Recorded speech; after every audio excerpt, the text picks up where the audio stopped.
wide across a wet Alabama cemetery, red clay under borrowed shoes. Then further out past the fence, past the road, past the pump house, a tall white building on 12 black posts standing on the wrong side of a fissure in the ground. Closer now, a wooden bridge 60 meters long sloping down at 6 degrees, one plank missing in the middle, a young woman standing at the near end. She has not crossed it since she was small. Closer still, her coat still smells like her grandfather's mint balm. Behind her, a 13-year-old girl she has known for 5 months. In her pocket, a ring of 7 keys. In her checking account, $47. The cannery has not run in 11 years. The hatch under the packing floor has hinges that were oiled last summer, which means someone was down there, which means she is 3 days late. She steps onto the first plank. The morning I buried my grandfather, my coat still smelled like mint balm. He had rubbed it on his knees every night for 16 months. And by the end of that afternoon, I would be responsible for a peach cannery on 12 black gum posts over a clay fissure, a wooden bridge that half the town of Blackwater Bend had never dared to cross, and a 13-year-old girl I had known for exactly 5 months. I am Meredith Alcott.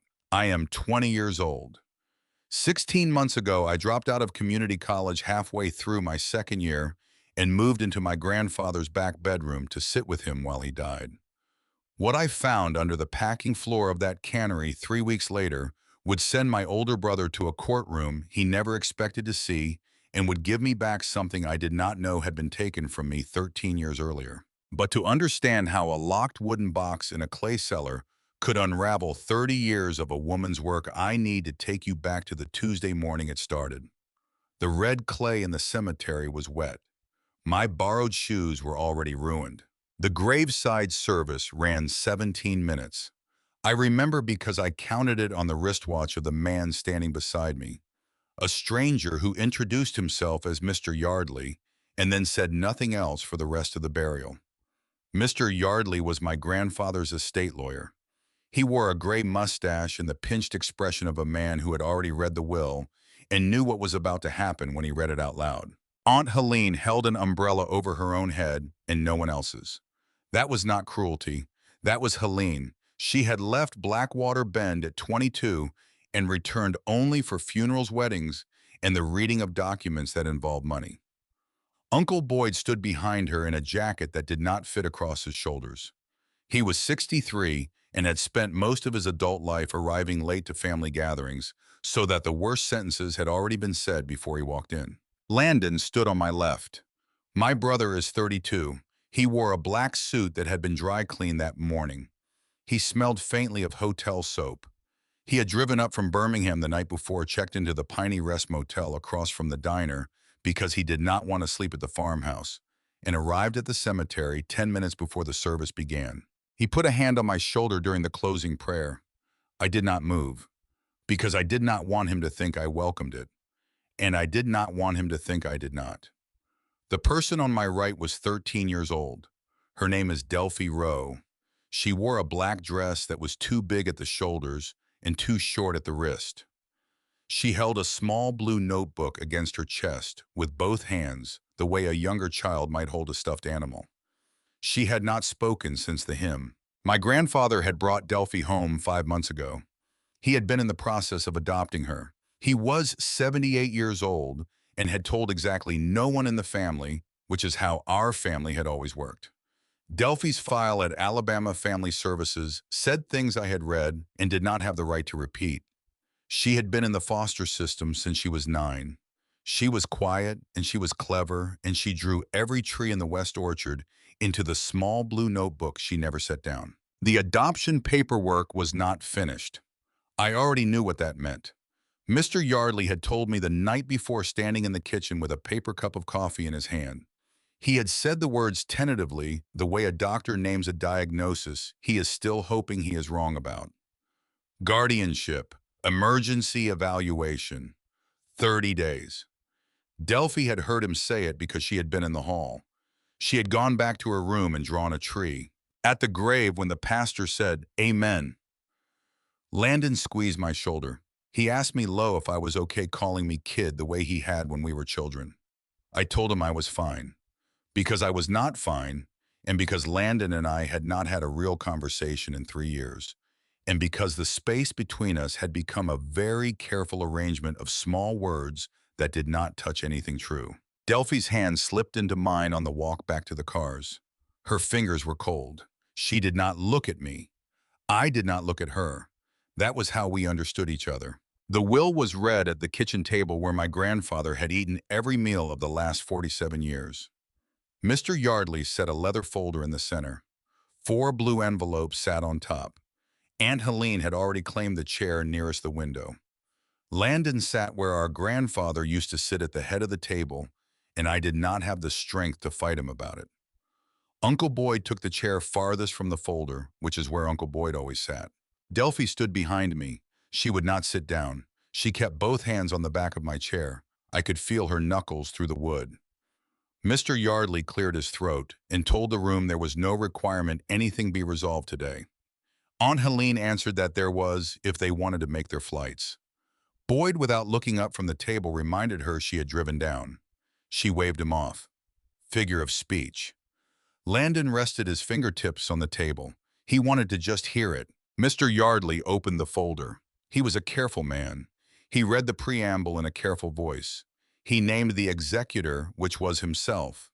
He named the 4 heirs, which were us. Then he began the allocation, and the room got very quiet very quickly. Landon received the farmhouse and 70 acres of the productive main orchard, the blocks with the newest trees, the pump house, the barn nearest the road. Aunt Helene received a cash sum of $240,000 drawn from my grandfather's savings and a small life insurance benefit. Uncle Boyd received the vehicle fleet, 2 trucks and a tractor in the east storage barn. I received the high cannery, the bridge that crossed Blackwater Cut, 22 acres of the oldest orchard on the far side, the cabin behind the cannery that had been closed since my grandmother died, and in a separate paragraph that Mr. Yardley read more slowly than the others. Temporary care and guardianship of Delphi Row pending completion of the adoption process my grandfather had begun and could not finish. Landon laughed. It was a small laugh, almost polite, the kind a person makes when they hear a joke that is not particularly funny, but that they feel they should acknowledge. Then he told the room our grandfather had left me the tired part.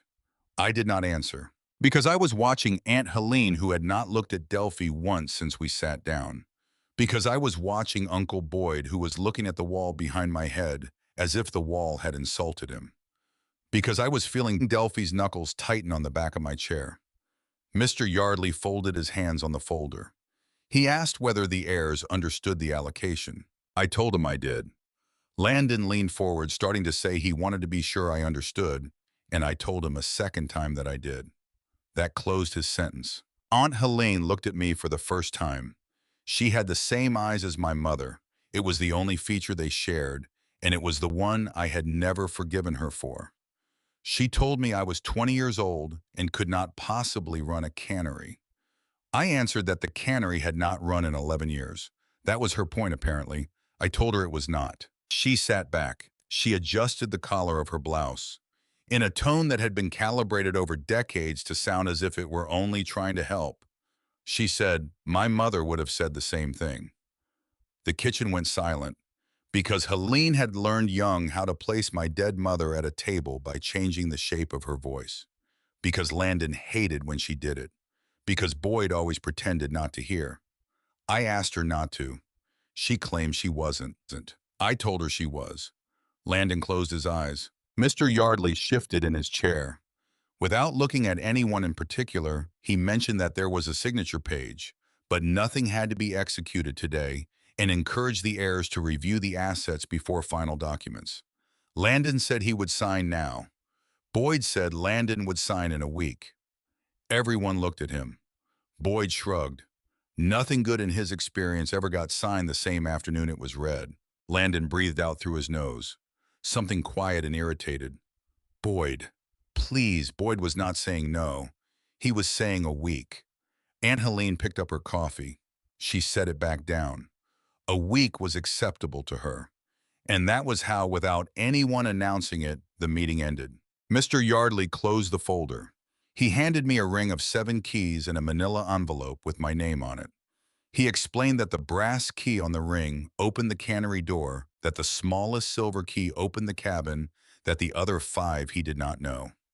My grandfather had not left him an inventory. Aunt Helene kissed my cheek. Uncle Boyd hugged me too hard the way men hug when they have never learned any other way. Landon watched me from across the kitchen with the particular still expression he had worn every day since we were children when he was calculating something and did not want me to see him do it. Then they left, and Delphi and I stood alone in a house that had belonged for 1 hour and 11 minutes that morning to someone else. Delphi went to her room. She closed the door quietly. I heard the small sound of a pencil against paper begin almost immediately, and I understood that this was how she cried. I sat down in my grandfather's chair. I opened the manila envelope Mr. Yardley had given me, because I did not know what else to do, and because the ring of 7 keys was heavier than a ring of 7 keys should have been. Inside the envelope was one sheet of thick cream-colored paper. On it, in my grandfather's handwriting, was written my full name, not Mary, but Meredith Louise Alcott, a date 3 years old in one sentence. Under the packing floor, when you're ready to know why.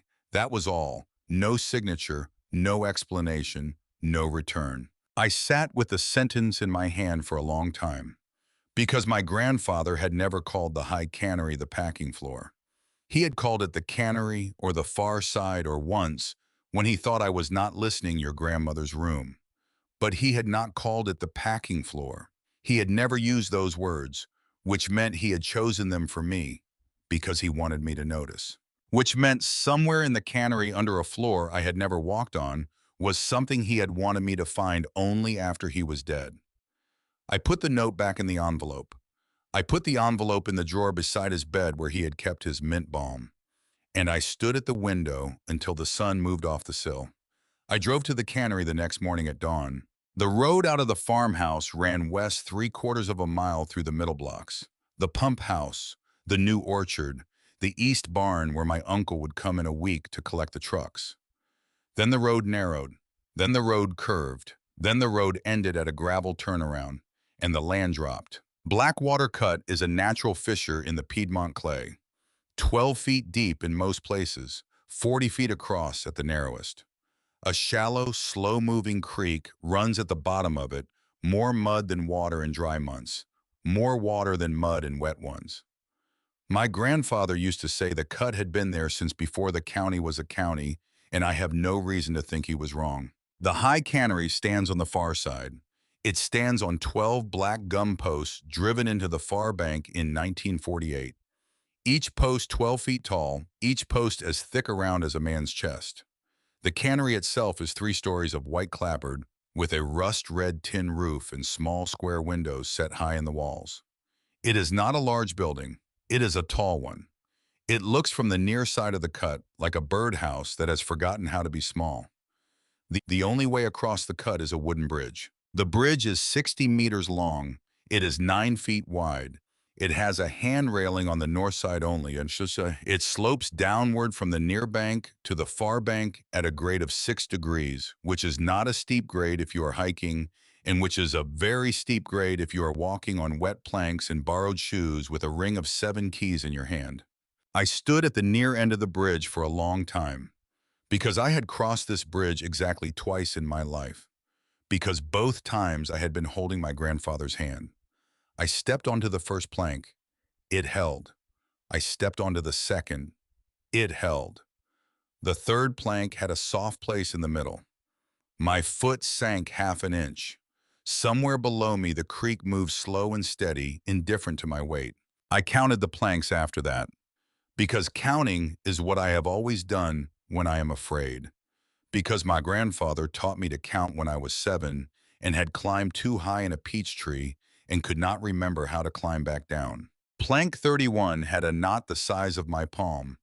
Plank 37 creaked when I put my full weight on it. Plank 40 was warped. Plank 46 was missing entirely, and I had to step over the gap, and I stopped in the middle of the bridge for what I would later learn was 40 seconds. The creek was 7 feet below me. The wood smelled of tar and rain. The old orchard on the far side stood in blue-gray light. I could see the cannery windows, and I could see past the cannery the low silhouette of the cabin where my grandmother had died, which I had not been inside since I was 4 years old. I finished the crossing. The brass key fit the cannery door. The lock had not been oiled in a long time and turned only after I put my shoulder into it. Inside, the air was cold. Cold in a way that made no sense for the middle of March in Alabama. Cold the way the inside of a cave is cold because the earth on which the cannery stood was not the earth of the surface, but the deeper, older clay of the cut. My breath caught in front of my face. The ground floor was one long room, a concrete slab poured over what should have been a wooden floor. 6 long steel packing tables ran the length of the room. A conveyor belt hung from the ceiling. The belt was rusted through in 3 places. A hand-lettered sign near the door read, in faded red paint, "No running, no yelling, no empty baskets left in the aisle." Empty baskets. I walked the length of the ground floor and back. I climbed the wooden stairs to the second floor and back. I did not go to the third floor because the stairs to the third floor were roped off, and I had not yet earned the right to move ropes my grandfather had put there. I looked for a door in the floor. I did not find one, because the ground floor was solid concrete and no man cuts a hatch in a poured slab, which meant the packing floor was not the ground floor, which meant I had misunderstood. I stood in the middle of the ground floor with the ring of 7 keys in my hand, and I asked out loud which floor the packing floor was. Because sometimes when a question has no answer, it helps to say the question to a room. And because a small part of me still wanted to hear him answer. He did not. He was 3 days dead. But when I stopped speaking, I could hear something. A soft sound, high up, somewhere on the second floor, the sound of a pencil. Delphi was sitting cross-legged in the middle of the second floor of a cannery she had walked to alone across a 60-meter bridge with a missing plank, wearing a coat too thin for the cold, inside the building, drawing something in her small blue notebook. She had not turned on the lights. She had not called for me. She had simply crossed the bridge, opened the door because the door had been unlocked when I unlocked it, and gone up the stairs and sat down. She looked up when I came into the room. She did not say hello. She did not apologize. She turned the notebook toward me. She had drawn the ground floor, the 6 steel tables, the conveyor, the concrete slab. She had drawn it from above in careful, patient pencil, as if she had been staring at it through the second-story floor, which she had not been able to do because there was no opening in the second-story floor. I sat down next to her. She was 13 and I was 20, and neither of us said anything for a while. Then she pointed at a spot on her drawing, a spot in the northwest corner of the ground floor, a spot beneath one of the packing tables. She had drawn a small square there, a very small square, the kind of square a child draws when she wants to say door. I asked her how she knew. She turned to the next page in her notebook. She had drawn the same spot again, but on this page she had drawn a table and a rubber mat, and beneath the rubber mat, a small square. And underneath the small square, she had written in the careful print of a girl who was old for her age, one word: Grandpa. She looked at me. She did not blink.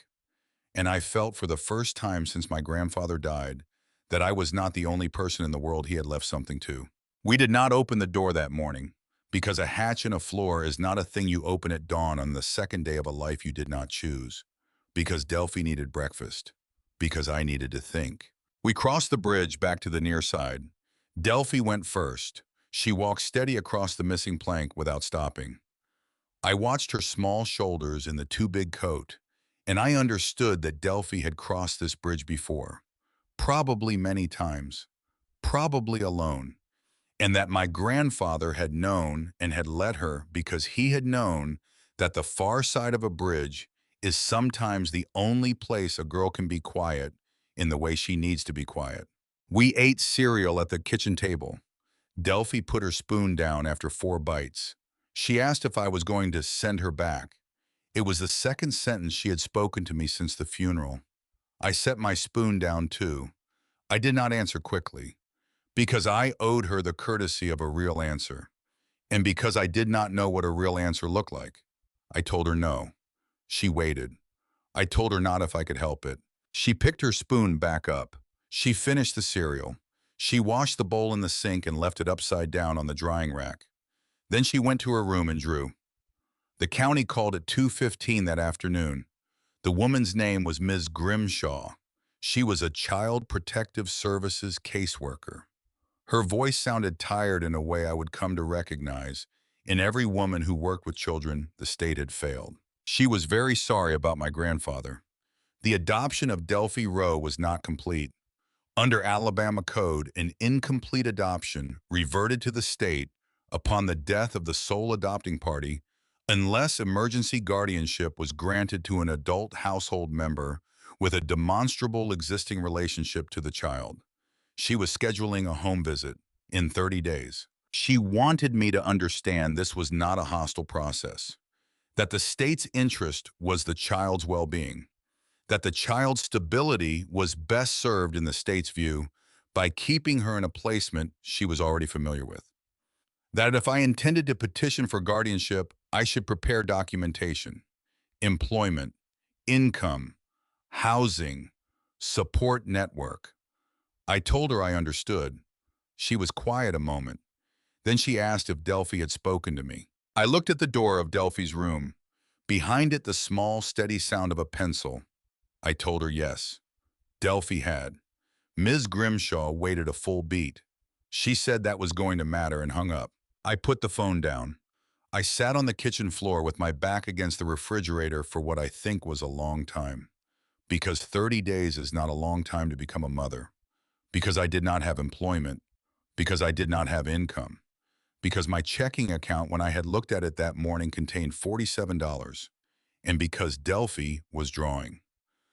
The next morning at 6:04 pickup trucks came up the gravel road. I heard them before I saw them.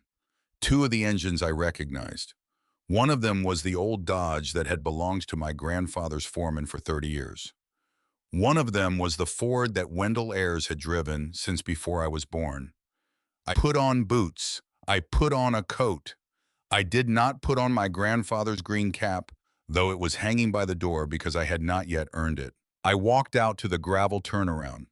Delphi followed me. She stood 2 steps behind my right shoulder notebook against her chest. 6 people were standing at the near end of the bridge. None of them had crossed. They were waiting for me to unhook the chain. Miss Beulah Trescott stood in the center. She was 63 years old, 5'10", with silver braids tucked beneath a green wool cap.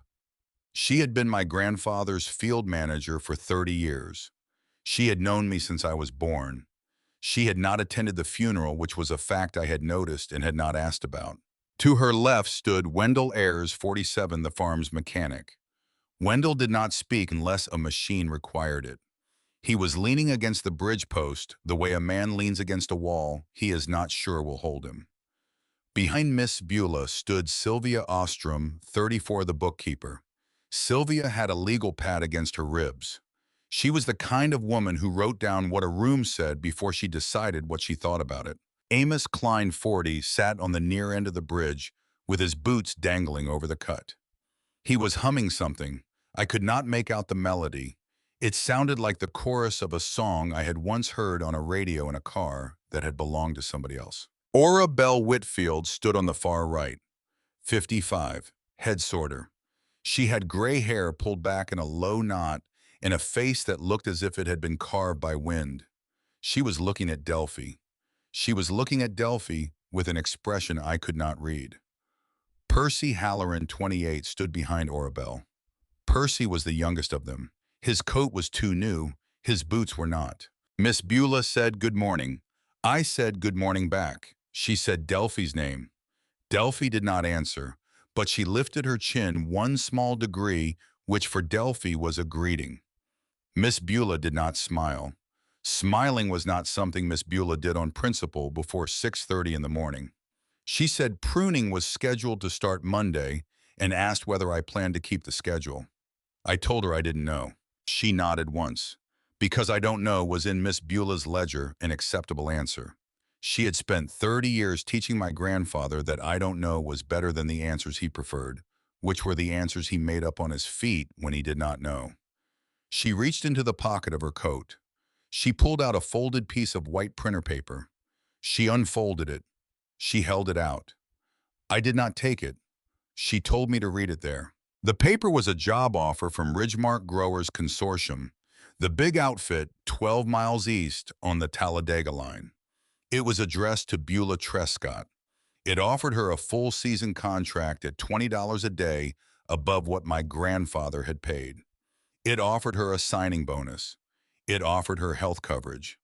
And at the bottom of the page in blue ballpoint pen in handwriting that was not Miss Beulah's, someone had written 6 names. Beulah Trescott, Wendell Ayers, Sylvia Ostrom, Amos Klein, Ora Bell Whitfield, Percy Halloran.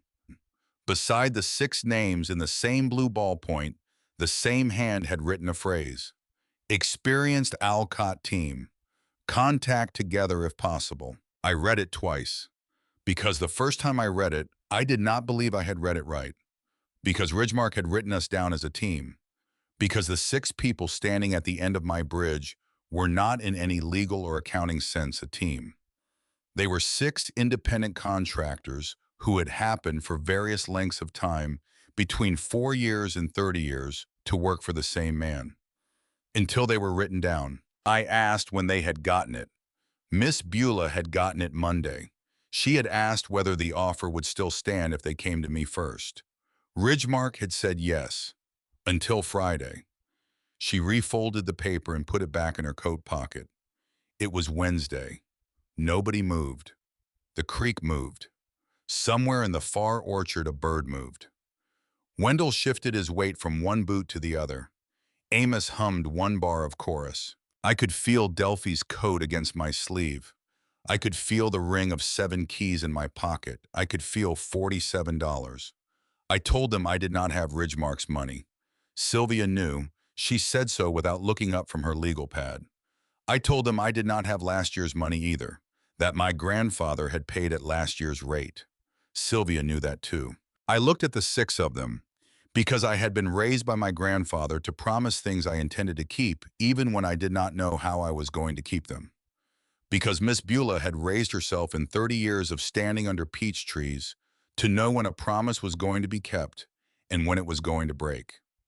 I did not want to lie to her, because she would know, because Ora Bell would know, because Delphi would know. I told them I could pay them at last year's rate for 6 weeks. After that, I did not know. If Ridgemark's offer still stood after 6 weeks and it was better for them, I wouldn't hold it against anybody. Sylvia observed that it was not a bonus. She observed that it was not health coverage. She observed that it was not enough. I agreed with each of those. Sylvia wrote something down, because Sylvia did not answer questions with answers. She answered them with notes she would refer to later. Miss Beulah looked at Delphi.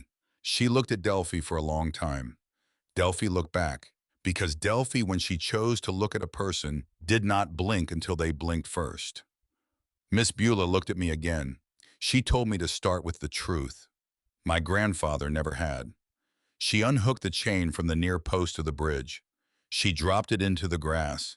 She walked past me. She stepped onto the first plank. It held. She stepped onto the second. She kept walking. Wendell followed, then Sylvia still writing, then Amos humming. Ora Bell stopped in front of me before she crossed. She did not say hello. She said the girl was going to need boots that fit, before Winter nodded at Delphi and crossed the bridge. Percy went last, because Percy was 28 and knew where he ranked. They were on the far side inside 2 minutes. They were walking toward the first block of the old orchard before I remembered to breathe. Delphi tugged the sleeve of my coat. I looked down. She had opened her notebook. On a fresh page, she had drawn in the last 5 minutes all 6 of them. Small figures on a bridge. She had labeled each one. Beulah, Wendell, Sylvia, Amos, Ora Bell, Percy. She had drawn them in the order they had crossed. At the bottom of the page, she had written in careful capital letters the words, "A team." Landon called at 7:43 that evening. I was in the kitchen sink washing the dish Delphi had used at supper. I did not answer the phone the first time. I did not answer the second time. He called a third time. That was Landon. He counted 3 as the number of times a person could reasonably ignore him before he chose to be offended. I answered. He owed me an apology, he said, for the laugh at the reading. It had been unkind. I agreed that it had. I waited because he had expected me to say it was fine, because I had spent most of my life saying things were fine when they were not. He had been thinking, he told me, about my inheritance. He had been running numbers. I did not speak, because he was going to say whatever he was going to say, and my silence was not going to change it. Because a river does not talk a man out of standing in it. The cannery, he said, was unrentable. It needed a code inspection I could not pay for. The orchard blocks were past their productive life. The cabin was not habitable, and I was, if I'd forgive him, 20 years old, and I had $47 in my checking account. I asked him how he knew that number. He hesitated, because he had not meant to say it. He had seen the statement, he told me, on the kitchen counter 2 nights ago. I closed my eyes, because I had left the statement on the counter, because I had not thought to hide it, because I had not known I had needed to. He had looked at my mail. I told him so. He argued it had not been in an envelope. I told him a second time. He asked me to please listen. I did not answer. I wanted to buy the cannery parcel from me, he told me then. All of it. The cannery, the cabin, the 22 acres, the bridge. He would pay 80% of the appraised value, in cash, inside 30 days. I opened my eyes because 80% in cash in 30 days was more money than I had ever seen. Because 80% in cash in 30 days was enough to move me and Delphi out of Blackwater Bend and into an apartment in a city where I could go back to school and Ms. Grimshaw could file a favorable report on stability. Because 80% in cash in 30 days would allow me to be the person Landon believed I already was, which was a girl who could not run a cannery. I told him no. He tried my name. I told him no again. He argued I had not even thought about it. I told him I had. Because I had. Because I had been thinking about it since the moment the will was read. Because I had been thinking about it since the moment I stepped onto the bridge. Because I had been thinking about it since Delphi had drawn a small square in the northwest corner of a floor she had not been able to see. I had not thought about it clearly, he told me. He knew I had loved my grandfather. He knew Grandpa had been closer to me than to anyone. But he had not left me a farm. He had left me a problem, and he had trusted me to volunteer for it. And the kindest thing Landon could do as my brother was to give me a way out before the problem ate me alive. I set the dish down in the sink because my hand had started to shake, because he had used the word kindest, because Landon had a way of using the word kindest the way a man uses a saw. Straight cuts, straight lines, nothing to argue with. I was not selling. He was quiet for a moment. When he spoke again, his voice had changed. It had gotten softer. It had gotten more careful, which is how Landon sounded when he was about to say the thing he had been saving for last. Grandpa had signed something, he told me, the night he had the stroke. I did not answer. I had been asleep, Mary. I did not answer. I had been up with him for 4 nights, he told me. Exhausted. I had gone to bed at 10. Landon had gotten there at 11:30. Grandpa was awake. He was scared. He had asked Landon for something. I did not answer. Landon had the paper, he told me, in a drawer at his apartment in Birmingham. I could hear my own breathing, because I had not been breathing, because I had been standing very still with my hand on the edge of the kitchen sink, and I had forgotten to breathe. I asked what paper. He would show me, he told me, when I was ready to be reasonable. Then he hung up. I stood at the sink for a long time, because the dish was still under the water, because my hand was still on the edge, because Delphi was in the doorway, and I did not know how long she had been there, and she was looking at me the way a person looks at another person who they have decided to trust with a small, terrible thing. She did not speak. She held up her notebook. She had drawn in the last hour the 6 people from the bridge, now standing under peach trees. Beulah with a pair of loppers, Wendell inside a machine that had no lid, Sylvia at a desk, Amos with his mouth open, presumably singing.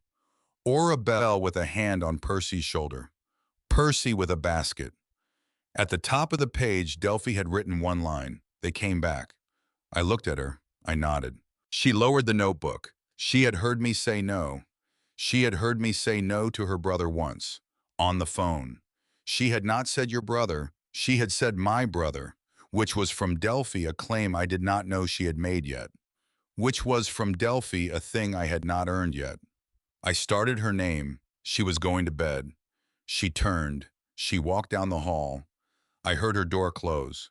I stood at the sink until the water went cold. I finished the dish. Then I sat down at the kitchen table and I did the math.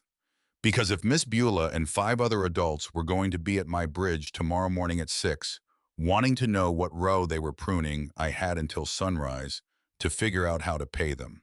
The math was not good. But I had done math this bad before. I had done math this bad every month for 16 months. I knew the shape of it. I called Loretta Meese at the Piney Rest Motel at 7 the next morning. Loretta had run the Piney Rest for 11 years. She had employed me on and off since I was 17. She had let me quit when my grandfather got sick, and she had told me on the day I quit that she would take me back if I ever needed the money. I told her I needed the money. Overnights were the only thing she had open. 11 to 7, 3 nights a week. I told her I would take 4. She reminded me I had a 13-year-old under evaluation. I told her I knew. She was quiet a moment before deciding. She would give me 3, not 4. She had been managing motels since before I was born, and she knew what 4 overnights in a child did to a person. I agreed to 3. She told me to start Sunday. Then because she was Loretta, she asked me to bring the child by once a week. She would teach her the register. She wanted me to tell Delphi she had snacks. I did not cry, because I had not cried since the funeral, because I had a bridge to cross, and workers to pay, and a hatch to open, and a girl in the next room who was drawing a team. But I did sit on the kitchen floor with my back against the refrigerator for a while, and I did put my forehead down on my knees. And I did stay there long enough that Delphi came out of her room, sat down beside me on the linoleum, without a word opened her notebook and drew on a fresh page 2 small figures against a refrigerator. She labeled one of them M. She labeled the other one D. She did not label the notebook, which meant for the first time since her file had been dropped into my lap, she was drawing us together. I looked at the page for a long time. Because a girl who does not speak much says the important things with the smallest strokes. Because I had not asked her to draw us. Because she had anyway. I put my hand on top of her head the way my grandfather used to put his hand on top of mine when I was very small, and I told her we were going across the bridge tomorrow. She turned the notebook to a fresh page. She wrote one word at the top in careful capitals and turned the page toward me. Okay. I did not sleep that night. I lay in my grandfather's bed with the ring of 7 keys on the pillow beside me, and the manila envelope on the nightstand, and the 7 words on the paper inside the envelope repeating themselves in my head like a hymn I had learned as a child. Under the packing floor, when you're ready. Under, which was not a floor at all because there was no floor. Under, which was a slab of concrete poured over a wooden something that had been there first. Under, which was a small square Delphi had drawn beneath a table in the northwest corner of a room she could not see through a floor she was not on. I got up at 4:30. I made coffee. I made oatmeal for Delphi. I set it on the counter under a plate so it would still be warm when she got up. I put on boots and a coat and my grandfather's green cap because I was going to need him for what came next, and the cap was the closest I could get.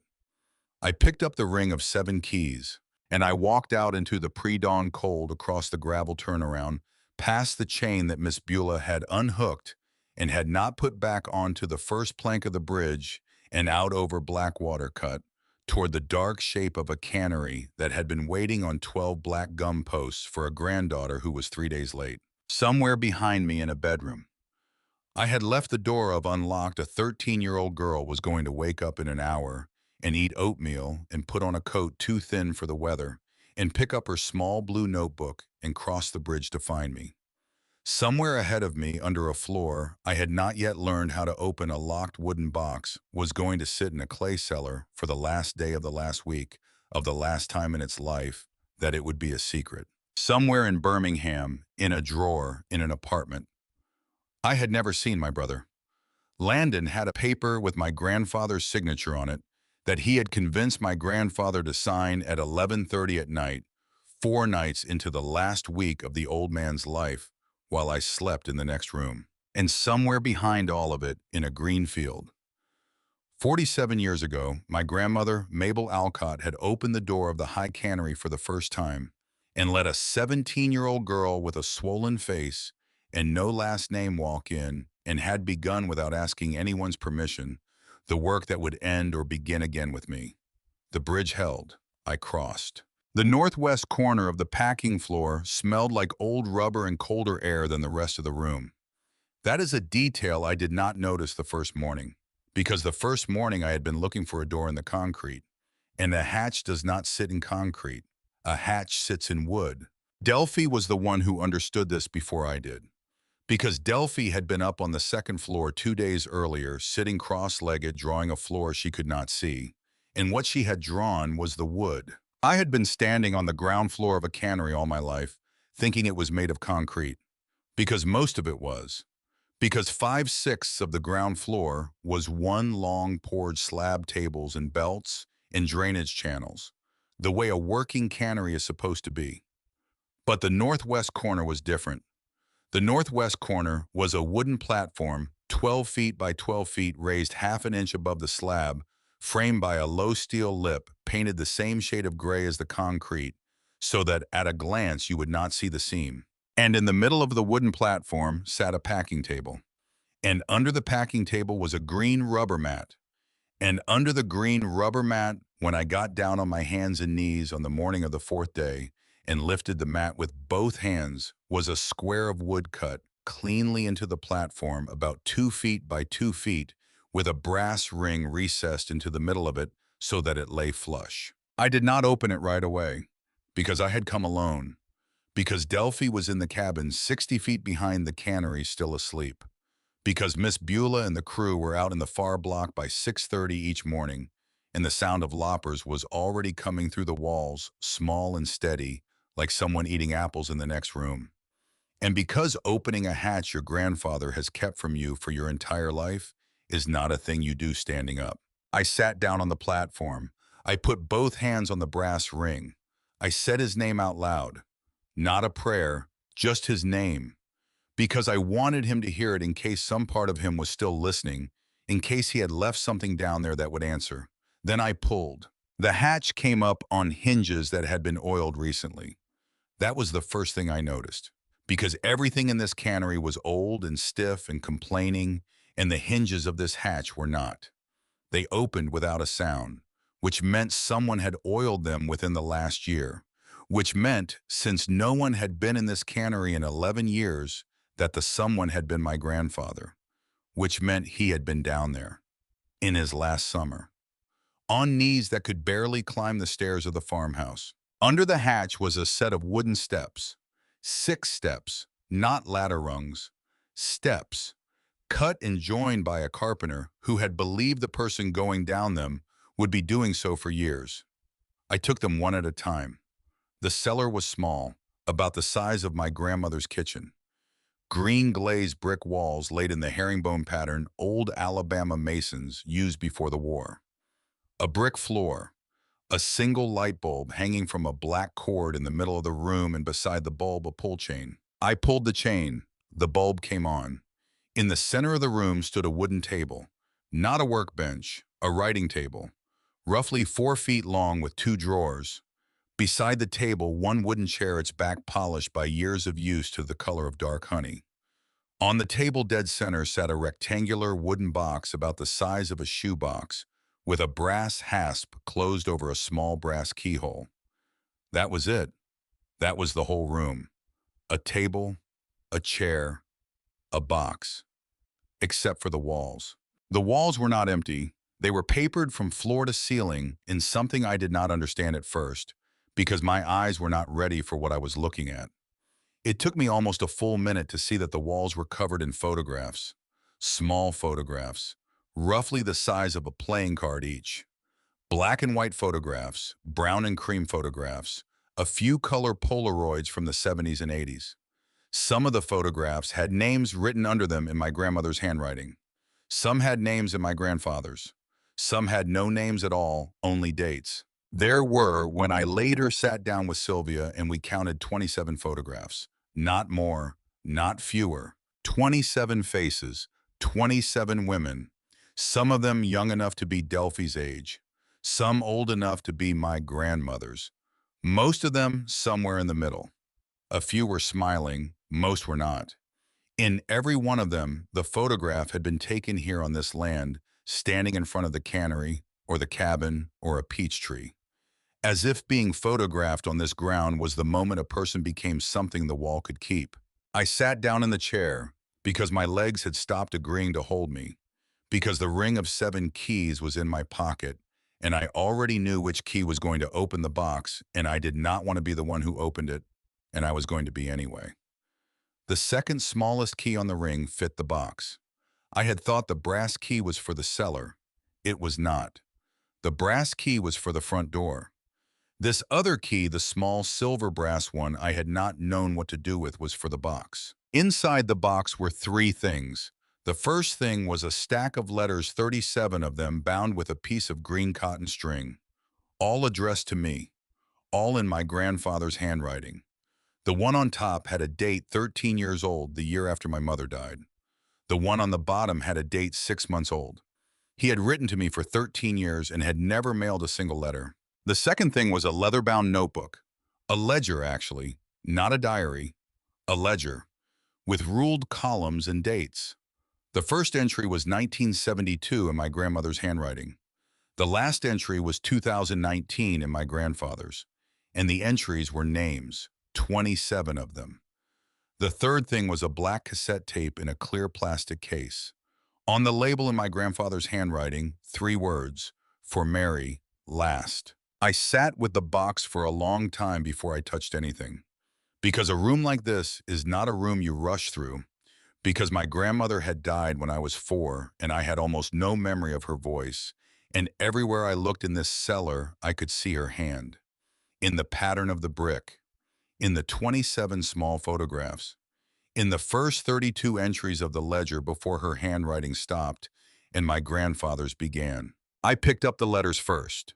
Because letters were what I had been trained by 20 years of my grandfather's silence to know how to receive. Because a letter is a thing a person writes when they cannot say a thing out loud, and my grandfather had been that person all my life. I did not open all 37, because I was not ready for all 37. I opened the one on the bottom, the one dated 6 months before he died. It was not long, half a page, blue ballpoint on lined paper.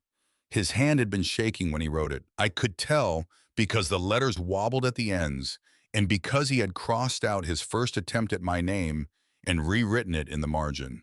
The letter read, Mary, I never told you thank you because I was afraid you would leave. Your mother did. Your aunt did. Your brother did. I was wrong to be afraid. This farm was never mine alone. Your grandmother started something on this ground, and I only kept it going because I did not know how to shut it down without erasing her. 27 women helped keep it alive. You will be the 28th if you want to be, or the first of something new. Whatever you keep it with them, not above them. Your grandfather. Porter. I read the letter twice. Then I put my forehead down on the wooden table. Because I had not cried at the funeral, because Landon had been watching me, and because I had not cried in the days after, because Delphi had been watching me, and because there was apparently a limit to how long a person could hold a thing before the thing decided on its own to come out. I cried in the cellar for a long time. I could not tell you how long.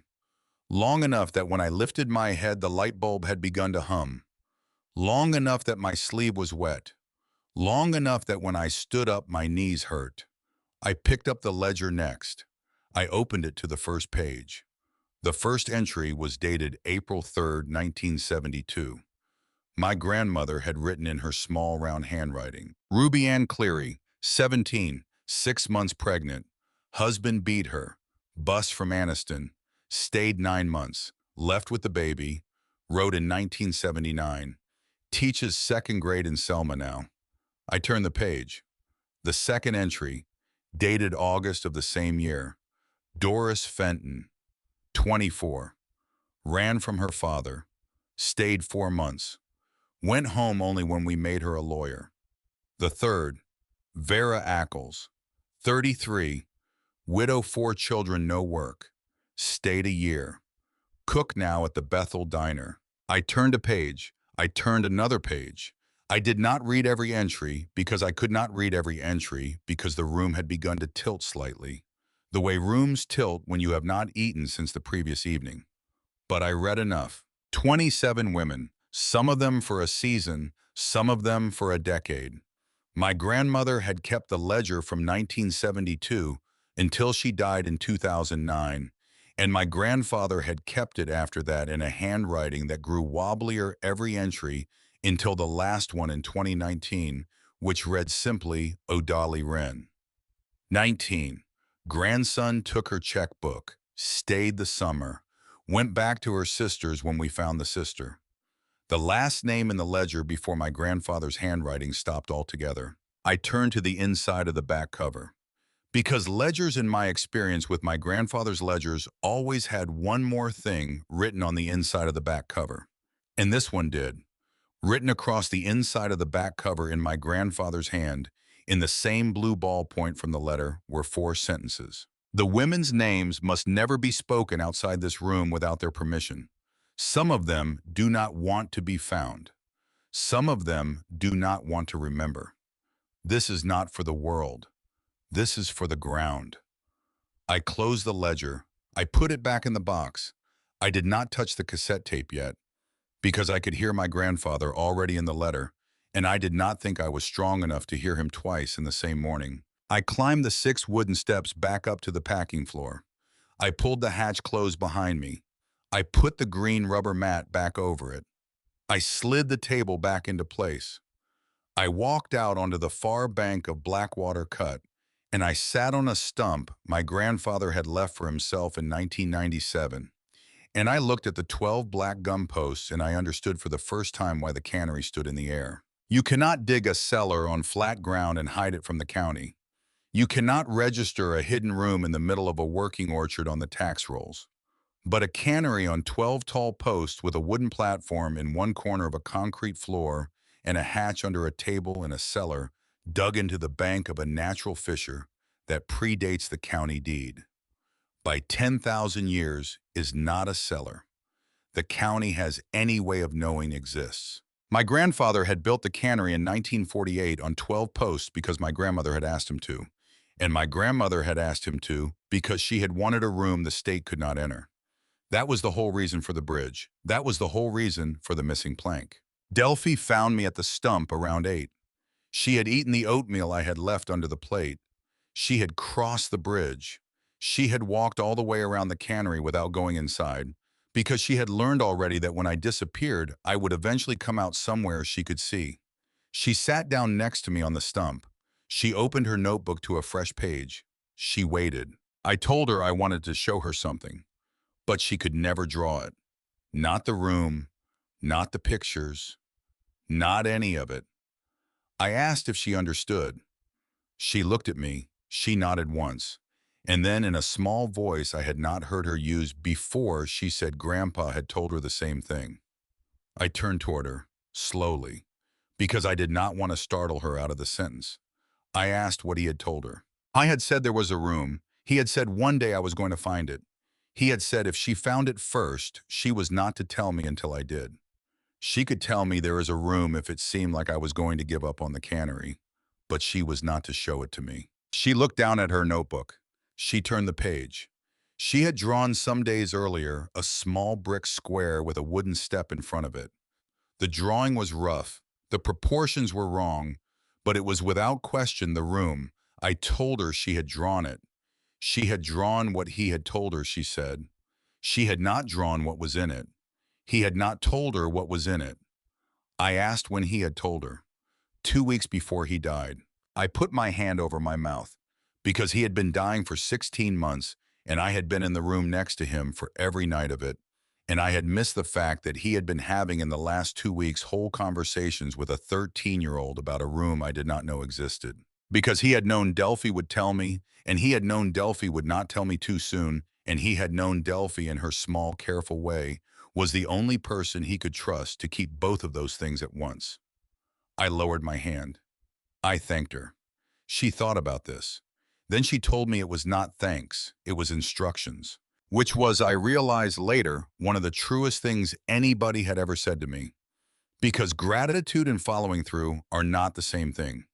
Because my grandfather had left me instructions, and my grandmother 47 years ago had left him instructions, and the 27 women in the wall had left in the fact of their own names the instruction that these instructions were to be carried out. I did not show Delphi the cellar that morning.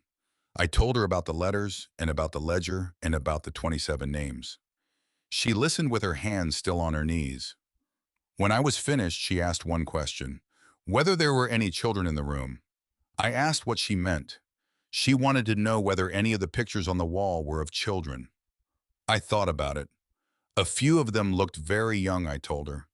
Maybe 14, maybe 15, not younger than that. She nodded. Then she was the youngest one. She did not say it as a boast. She did not say it as a complaint. She said it as a fact she had been checking quietly since I had said the word 27. Because Delphi kept lists in her head that I had not begun to guess at. I sat with the sentence. Because she was right. Because if the ledger was going to keep being kept, Delphi was the 28th. She was 13 years old. She was the youngest woman in the wall. I told her I was the 29th. She looked at me. I had not written it yet, I told her. But I would. She did not smile. Delphi did not smile at things like that. But she moved half an inch closer to me on the stump, which was from Delphi, the biggest ovation I had ever received. Miss Beulah found out about the ledger 3 days later. Because I told her. Because Miss Beulah had earned it, and because I could not on my own hold the weight of what I had found. I asked her to come to the cabin after supper. She sat at the small pine table my grandmother had used for peeling peaches, and I put the ledger in front of her, and I told her it had been in the cannery. Miss Beulah did not open the ledger. She looked at me for a long time. She said the words in the room the way a person says the words she has been carrying for years. I asked if she had known about the room. She had known Porter was building something in 1993 that he did not want on the tax roll. She had not known what it was. She had not asked. I said her name.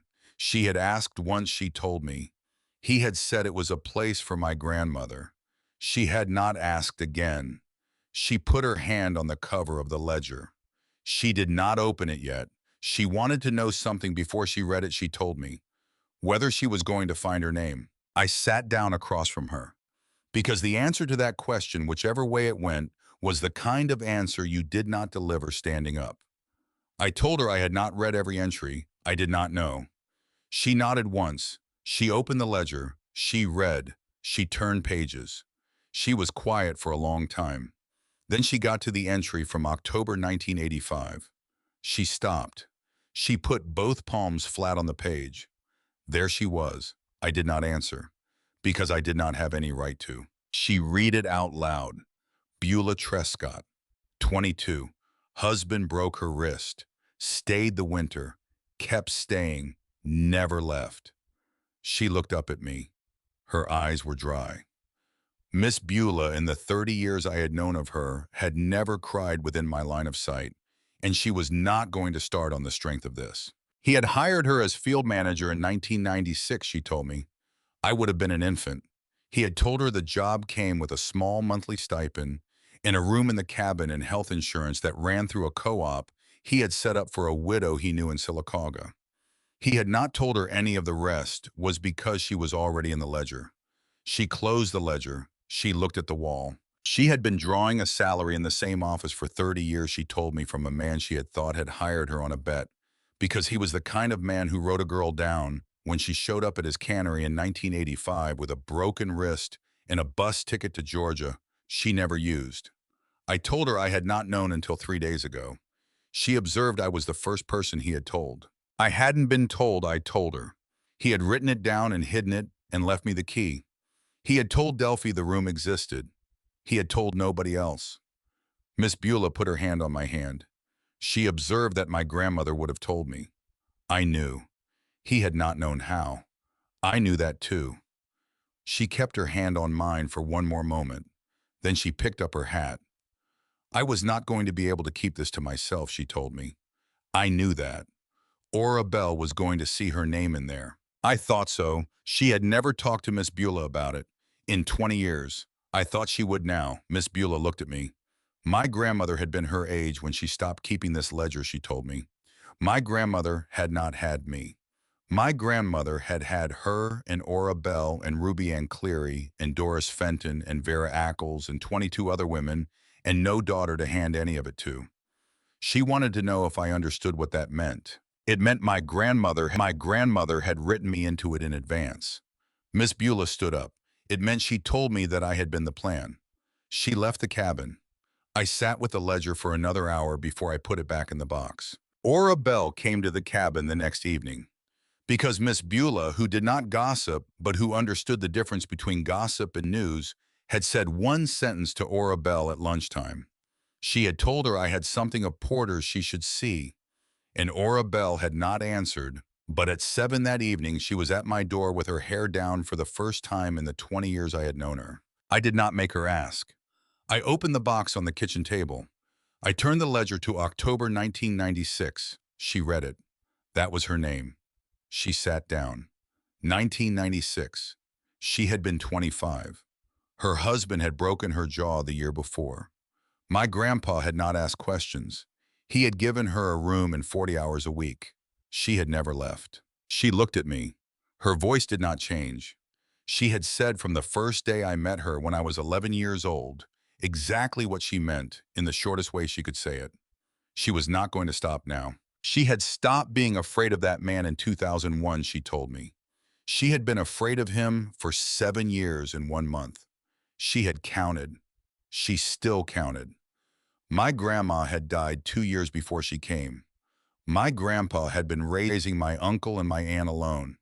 He had hired her because Miss Beulah had told him he needed a sorter. He had not known she was already in his wife's book. I told her he had known by the end. Yes. He had written the last 22 entries himself, after she died. Aura Bell looked at the wall. There were 5 of them still on the farm, she said. Miss Beulah. Her. Alma up at the sorting shed, who had quit last year but came back for harvest. Vernie, who ran the co-op office in town. And the young one, Percy's mother, who cleaned the county courthouse. Percy's mother was in the book, I said. Yes. Did Percy know? No. She stood up. She walked to the door. She stopped. She turned around. I did not have to tell any of them, she told me. I knew. But the day I decided to keep this farm running, and the day I decided to keep this book running, I would have to write her name in it again. Because I had not put her there. My grandma had.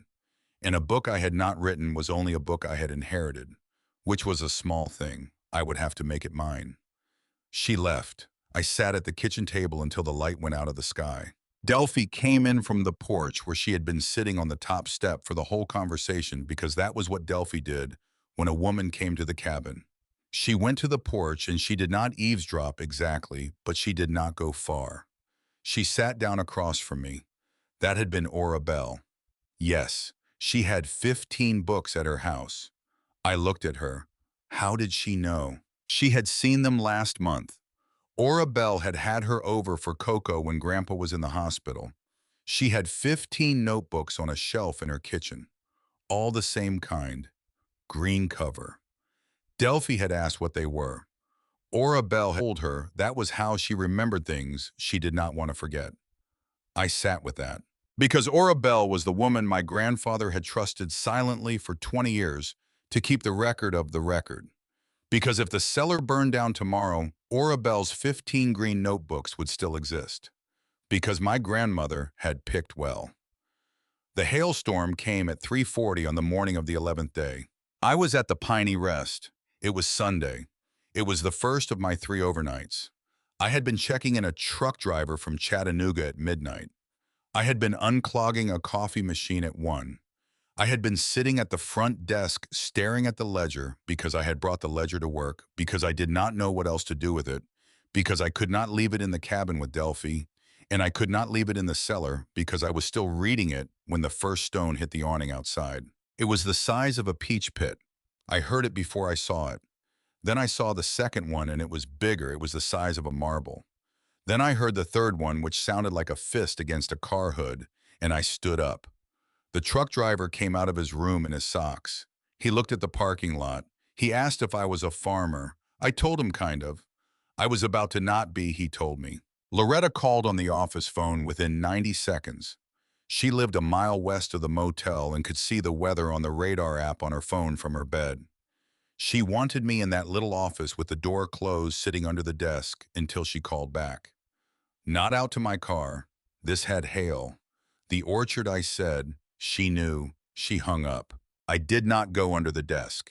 Because I was 20 years old, and the world had not yet taught me to obey the sensible instructions of women older than me. Because my phone was on the desk, and it was already ringing. Because Miss Beulah's name was on the screen. Miss Beulah did not call. Miss Beulah wrote down messages in the field notebook and left them under the office door. She was calling. I picked up. It was on top of them, she told me. She was at the cabin. Delphi was with her. The child was fine. Did I hear her? Delphi was fine. I heard her. I asked how bad. She could not tell yet. The blocks were getting hit. All of them. It was coming from the west. It was going to move through in about 10 minutes. I stood at the front desk of the Piney Rest Motel, and I listened to the sound of hail on the roof of the office, and I understood in the way a person understands a thing without needing to have it explained that I was about to lose a large piece of my grandfather's last harvest. She wanted me to stay where I was. I told her I wasn't going anywhere. Not for another 4 hours. Loretta would fire me if I left. Good, she said. She hung up. I sat down behind the desk. I did not cry, because I had cried already this week in the cellar, because I did not have another one in me tonight, because Delphi was safe, and Miss Beulah was at the cabin, and the ledger was in front of me, and my grandfather had written into the ledger every year that hail had taken part of the crop since 1949, and every one of those years had been followed in the next line by another year. The storm passed the motel at 4:02. I know because I looked at the clock on the wall. It passed the farm 11 minutes later. Because the wind moves east across Talladega County at 42 miles an hour in a spring cell, and the farm is 7 miles east of the motel, and I did that math on the back of an envelope while I waited. At 6, the sun came up. I finished my shift at 7. Loretta arrived at 6:45 and told me to leave early. Go, she told me. Go now. Do not stop for coffee. I did not stop for coffee. I drove to the farm. I drove through hail on the shoulder of the road. I drove past a stripped-down county truck with 2 men in orange vests looking at a down sign. I turned onto the gravel road. The road was wet. The road was full of small white stones that were not gravel. The stones ranged in size from marbles to the joint of a man's thumb. The bridge was fine. The cannery was fine. The far cabin was fine. Delphi was on the porch of the far cabin in Miss Beulah's coat holding her notebook. The orchard was not fine. The orchard was blooming, which is to say the peach trees had been in first-week bloom, small pink flowers all along the branches, the beginning of the year's fruit. And the hail had gone through the bloom the way a bad haircut goes through a good one. There were petals on the ground. There were petals in the grass, in the hoof prints of the deer, in the wheel ruts of Miss Beulah's truck. There were petals in Delphi's hair. Miss Beulah met me at the near end of the bridge with her hat in her hand. 40%, she told me. 40% of what? 40% of the bloom was on the ground. She would not know the actual crop loss for 4 more weeks until the survivors set. But the bloom loss was 40%.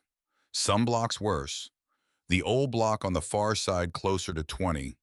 The east-facing rows in the middle blocks almost total. I stood on the near end of the bridge with the ring of 7 keys in my pocket. Insurance, I said. She did not know about insurance. She had never handled the insurance. Sylvia had handled the insurance. Sylvia was on her way. Sylvia was already on her way. Sylvia's Chevy came around the bend a minute later. Sylvia got out with her legal pad against her ribs, which was her way of saying she had already run the numbers she was afraid to say out loud. She needed to check something before she said anything. She went straight to the office in the packing barn. She did not go inside the cannery because Sylvia was not that kind of woman. She went to the plywood office my grandfather had built in the corner of the near barn where the actual paperwork lived. She turned the light on. She opened the middle drawer of the file cabinet. She flipped through the folders. She stopped at one folder. She pulled it out. She opened it. She read one page. She read it again. She looked up at me. The crop insurance had been canceled, she told me, 3 weeks before my grandfather had the stroke, by a phone call, from a landline, registered to my brother. I sat down on the concrete floor of the packing barn, not because I fainted, because I did not have anywhere else to put my body, because the sun was coming up harder now through the broken clouds, and the light was hitting the tin roof, and the barn was very quiet because nobody was moving. Miss Beulah did not sit down. She was standing behind Sylvia with her hat still in her hand. She looked at Sylvia. She looked at me. She did not say anything. I heard my own voice come out flat. He had canceled the insurance. 3 weeks before Grandpa had the stroke, which meant before Grandpa was too sick to sign a check to the insurance office himself, which meant on purpose. Sylvia closed the folder. She did not think we should call it canceled, she told me. We should call it non-renewal. That was the language they had used. He had called and told them not to renew. He had told them the farm was going to be sold before the next season. I stood up, because if I sat down any longer, I was going to break something. I walked out of the packing barn into the yard. Miss Beulah followed me. Miss Beulah did not touch me. Miss Beulah understood that at that moment I did not want to be touched. I said it out loud the way a person tests a floor. He had wanted me to see it as a burden. He had wanted the storm to do the work of convincing me. He had canceled the insurance so that when a bad year came, and a bad year always came, I would sell to him. Miss Beulah agreed at every step of the sentence. Not with the word yes, because that was Sylvia's word. She agreed by breathing out through her nose and by not moving her hand. I put my hand on the outside wall of the packing barn, because the wall was cool, because the wall was solid, because the wall was one thing in that morning that had not been touched. Mr. Yardley called at 10:30. I answered because it was Mr. Yardley, and Mr. Yardley did not call unless he had to. My brother had filed a document with the probate court in Birmingham that morning, he told me. What document? A conveyance.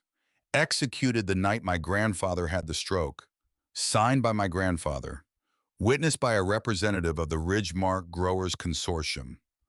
I did not answer. The conveyance transferred my inherited parcel, he told me, the cannery, the cabin, the bridge, and the 22 acres to Landon Alcott for a stated consideration of $1. I did not answer. The signature was my grandfather's. I did not answer. The date of execution was the night of the stroke. Landon had filed a motion asking the court to give effect to the conveyance. The court would hear the motion in 21 days. The signature was not going to be his, I said. Mr. Yardley had seen the document. He had looked at it before he called me. The signature was his. Mr. Yardley had seen my grandfather's signature for 30 years. This was his hand. It was a very shaky version of his hand, and Mr. Yardley would testify in court to that, if it came to that, but it was his hand. He had signed it. He had signed it. I sat down in the office chair in the packing barn where my grandfather had sat for 40 years. Landon had gotten him to sign it. That was what Mr. Yardley intended to demonstrate. I asked how. There were several avenues. Undue influence, diminished capacity, the presence of a self-interested witness. Ridgemark was not a neutral notary, and there was a very good argument that a company that intended to purchase the parcel from Landon had no business witnessing a conveyance from a dying man in the middle of the night. I asked how long it would take. How was quiet a moment. Court moves slowly, he told me. Even if we won, it might be a year. I closed my eyes. Miss Beulah was at the office door. She had heard the whole call because she had been standing where I could see her the whole time, and Mr. Yardley's voice carried on the office phone, and Miss Beulah did not pretend not to have heard things she had heard. Ridgemark had the money for a year of lawyers, I knew. I had 3 months of payroll if we spent nothing, and the trees gave us anything. I knew. There was another thing to know, she told me. I asked what. She stepped into the office. She closed the door behind her. There was a parcel south of the draw, 3 acres. It was registered in the county to a Meredith Louise Alcott. The registration date was April of the year I turned 15. I stared at her. Where south of the draw? Miss Beulah unfolded a county map from her back pocket. She had come prepared. She had come this prepared because Miss Beulah was the kind of woman who, when the world came apart, unfolded a map. She pointed at a small triangle of land at the southernmost tip of the farm, 3 acres wide, 3 acres deep, connected to the main property by a footpath through a gap in the fence. It sat at the top of the only rise on the whole farm. From that rise, you could see everything. The cannery, the bridge, the main road, the gate. The only road access to any of the parcel Landon wanted ran across the corner of that triangle. My grandfather had bought this parcel in April of the year. I turned 15, she told me. He had paid $980. He had deeded it in my name. He had filed the deed with the county. He had never told me. I asked why. Because he had been a man who kept plans in 3 drawers, so no one would find all 3 at once. This one he was going to give me when I turned 21. He had turned 21 22 months late. Why had he given it to me? Miss Beulah folded the map. Because if my brother ever tried to take the cannery, I would have 3 acres of my own. And Landon would not have a road. Ms. Grimshaw came to the farm on day 19. She parked in the gravel turnaround. She looked at the bridge for a long time before she got out of her car. She was a woman in her 50s with reading glasses on a chain and shoes that had not been intended for a farm. I went down to meet her. I warned her about the missing plank at 46 and told her I would show her. She thanked me. She followed me across the bridge. She stepped where I stepped. She stepped over plank 46 without looking down. She got to the far side. She stopped. She looked at the cannery. That she observed was a lot of building for such tall posts. Built in 1948, I told her. That was a lot of building for a lot of decades. She wrote something in a notebook. She was not, I noticed, using a legal pad. She was using a small blue notebook, almost identical to Delphi's. I took her to the cabin. Delphi was waiting on the porch. She had brushed her hair, which was a thing Delphi only did on days she had decided a person deserved her attention. Delphi handed Ms. Grimshaw the small blue notebook without a word. Ms. Grimshaw looked at me. I told her Delphi wanted her to look at it. It was Delphi's project. Ms. Grimshaw sat down on the top step of the porch. She opened the notebook. She turned pages. I did not know how many pages Delphi had drawn. I had not asked. But Ms. Grimshaw sat on the porch step for about 11 minutes turning them, and the small pencil sound of pages was the only sound on the far side of Blackwater Cut for that entire time. The notebook contained, I would later learn, 157 pages. Each page was a tree in the West Orchard. Each tree was drawn in the same careful pencil hand. Each tree had a name written under it, the Latin name, and the age of the tree in years. And each tree had a small column at the bottom of the page headed "Who takes care of it now?" Some of the columns had my grandfather's name in them crossed out with a single soft line. Some had Miss Beulah's name. Some had Ora Bell's. Some had Wendell's for the 2 trees that required specialized irrigation line repair. Most of the recent pages had one name in the column in fresh pencil. Mary. Ms. Grimshaw closed the notebook. She handed it back to Delphi. She put her reading glasses down on her chain. She asked Delphi whether she was going to keep drawing this notebook. Delphi was. Whether she was going to draw the trees at other places she might live. Delphi was not. Ms. Grimshaw wrote in her own small notebook. She turned to me. She was going to recommend to the county that I be granted 90-day emergency guardianship. renewable to a permanent guardianship at the end of that period, pending a favorable home visit at day 60. If I completed the 90 days successfully, they would file to complete the adoption my grandfather had started. I began to thank her. She stopped me. I would need to demonstrate housing, income, that the child was enrolled in school by the second week of the guardianship. The school was 15 miles into Sylacauga. Delphi would ride the county bus. Ms. Grimshaw had already spoken to the principal. I thanked her again. She warned me not to yet. She stood up. She brushed the porch dust off her skirt. She looked once more at the bridge and the cannery and the black gum posts. Whoever had built that building had not wanted it found, she told me. Whoever had built the bridge to it had not wanted it easy. Whoever had raised the child who lived here understood something about this ground that most families would not. I was not to let anyone tell me the place was a burden. I did not answer. Because Ms. Grimshaw had said in one sentence the thing I had been trying to say to myself for 19 days and had not managed. She crossed the bridge going the other direction. She stepped over plank 46 the way Delphi stepped over it, which is to say she did it without looking down. I stood on the porch of the far cabin. Delphi stood beside me. She had a green notebook at home, Delphi told me. I asked how she knew. The blue one Ms. Grimshaw had written in was a small one. She had kept it in her pocket. When she had opened it, Delphi had seen the shelf behind her in the car. When she had pulled up the back window, there had been a shelf of notebooks in her back seat. 12 of them. Green covers. All the same size. Delphi had counted.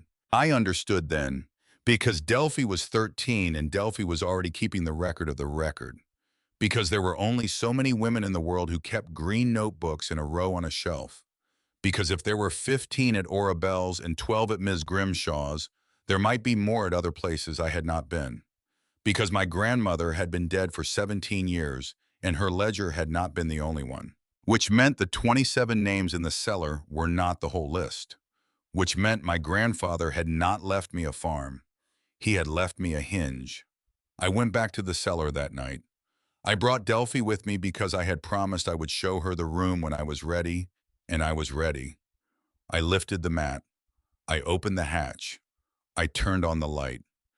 Delphi looked at the wall of 27 photographs. She did not say anything for a long time. Then she was not a photograph yet. She was not, I told her no. She wanted to be a photograph. I looked at her. Did we have a camera? There was one in the box, she said, on the shelf behind the table. I had not seen it because I had not looked past the box, because I had been afraid of the box. There was a camera on the shelf, a Polaroid. My grandmother's from 1978, still in its original leather case with 2 unopened packs of film. My grandfather had bought the film in bulk. He had stored the film in a sealed tin in the cellar because Polaroid film ages badly in heat. There was a note taped to the tin in his handwriting, enough for 6 more. Not 7. 6. Because he had known how many were still coming. I looked at Delphi. She looked at me. Was I the 29th? Yes. Then I took her picture first, and then she took mine. I took her picture first. She stood against the north brick wall where the light of the single bulb caught her face and did not glare. She did not smile. She did not need to. Her small blue notebook was in her hand. The Polaroid slid out with the small mechanical whir the camera had made for 48 years. I set the photograph on the writing table. I picked up the black cassette tape from the box. Delphi wanted to know what it was. Something I had not listened to yet. Was I going to listen to it now? Not tonight. I put the tape back in the box. I closed the box. I picked up the Polaroid of Delphi and held it against my chest until it developed. Because I had not yet earned the tape. Because you do not listen to a dead man's voice on the same night you decide to write your name into a ledger. Because there is a right order to these things, and my grandfather, whatever else he had done, had taught me the right order. The photograph came into focus. Delphi 13 in a coat too thin for the cellar standing against green brick, holding a small blue notebook. Not smiling, looking directly at the camera. I wrote her name under the photograph in pencil, the way my grandmother had written the names. Delphi Rowe, 13. 28th. I taped the photograph to the wall in the last empty spot in the northwest corner, at the height where a girl of Delphi's size could see her own face without standing on her toes. Delphi touched the corner of the photograph. Now me, she said. She took my picture. She used both hands to hold the camera. She waited until I stopped moving. She pressed the button. The Polaroid slid out. I set it on the table. I did not tape it to the wall that night because I had not yet done the work that would earn its place, because I had not yet crossed the courthouse, because I had not yet spoken 27 names out loud in a room full of people who did not know them. But I set my grandfather's cap on the writing table next to the photograph in the place where he had sat for the last time in September, and I said out loud to a room he had built for a woman he had married in a cellar. He had oiled for a granddaughter. He could not tell that I was ready to hear it. Then I climbed the 6 wooden steps back up to the packing floor. Delphi followed. I closed the hatch. I replaced the mat. I turned off the light. Outside, the March wind moved through the old orchard. The peach trees, half stripped of bloom, stood in the moonlight in their thinner shapes. In the far cabin, Miss Beulah had left the porch light on for us. In the packing barn, Sylvia's legal pad sat on the office desk, with 3 columns of numbers I did not yet know how to add. In a drawer in an apartment in Birmingham, my brother had a piece of paper with our grandfather's signature on it that a court was going to review in 20 days. In the small blue notebook, Delphi began a new page. She drew from memory the wall of 27 photographs. She did not draw the faces. She drew 27 small blank rectangles. She wrote no names. And under the 27 blank rectangles in careful capital letters, she wrote the 2 she was allowed to write. Delphi, Mary. She closed the notebook. The bridge held. We crossed. I listened to the tape on the 3rd night after the storm. I did not do it in the cellar, because the cellar was for the ledger and the ledger was for the writing, and the tape was a different kind of thing. The tape was my grandfather's voice, and my grandfather's voice for the last 16 months of his life had lived in the back bedroom of the farmhouse, which was where I wanted to hear it now. I put Delphi to bed at 9. She fell asleep with her small blue notebook open on her chest and her pencil still in her hand. I closed her door. I went into the back bedroom. I closed that door too. I had brought the cassette player up from the cellar. It was an old Panasonic with silver knobs, the kind of machine my grandfather had kept in the truck when I was small, so he could listen to Bear Bryant games on the way to Anniston. The batteries in it were dead. I put in 4 new ones. The tape door opened with a small, dry click. I put the tape in. I sat on the floor with my back against the bed, because the bed had been his and I did not want to sit on it, because the floor had been where I had slept for 16 months on a mattress pad and the floor knew me better. I pushed play. His voice came out clean. That was the first thing that surprised me, because I had expected static, because I had expected a shaking hand, because I had held his hand 1,000 times in the last year and I had felt the shake. But the tape had been recorded in the summer before the shake began, and his voice was still the voice I had known when I was 10. A low Alabama voice that dropped its G's and moved its vowels around like they were pieces of furniture he could push where he wanted.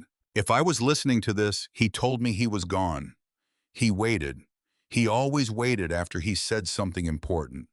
It was one of the things I had loved about him and had not been able to say out loud until after he was dead.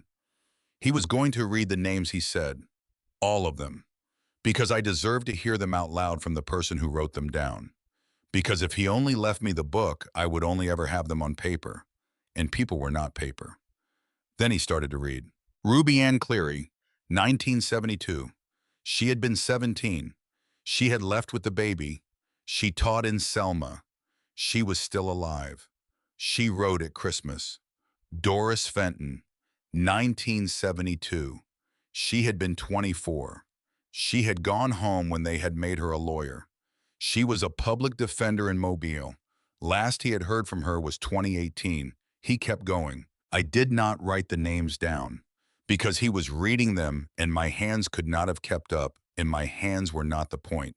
My hands would come later. He read for a long time. When he got to the 15th name, he stopped. This one was Kessie Bledsoe. 1984. She had been 29. She had stayed the winter. She had left in May. She had taken her own life in 1988.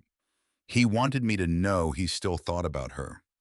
My grandmother had thought about her every day for the rest of her life. That was the cost of doing this work, he told me. I did not get to choose only the ones who made it. I took all of them, or I took none of them. If I took none of them, that was all right.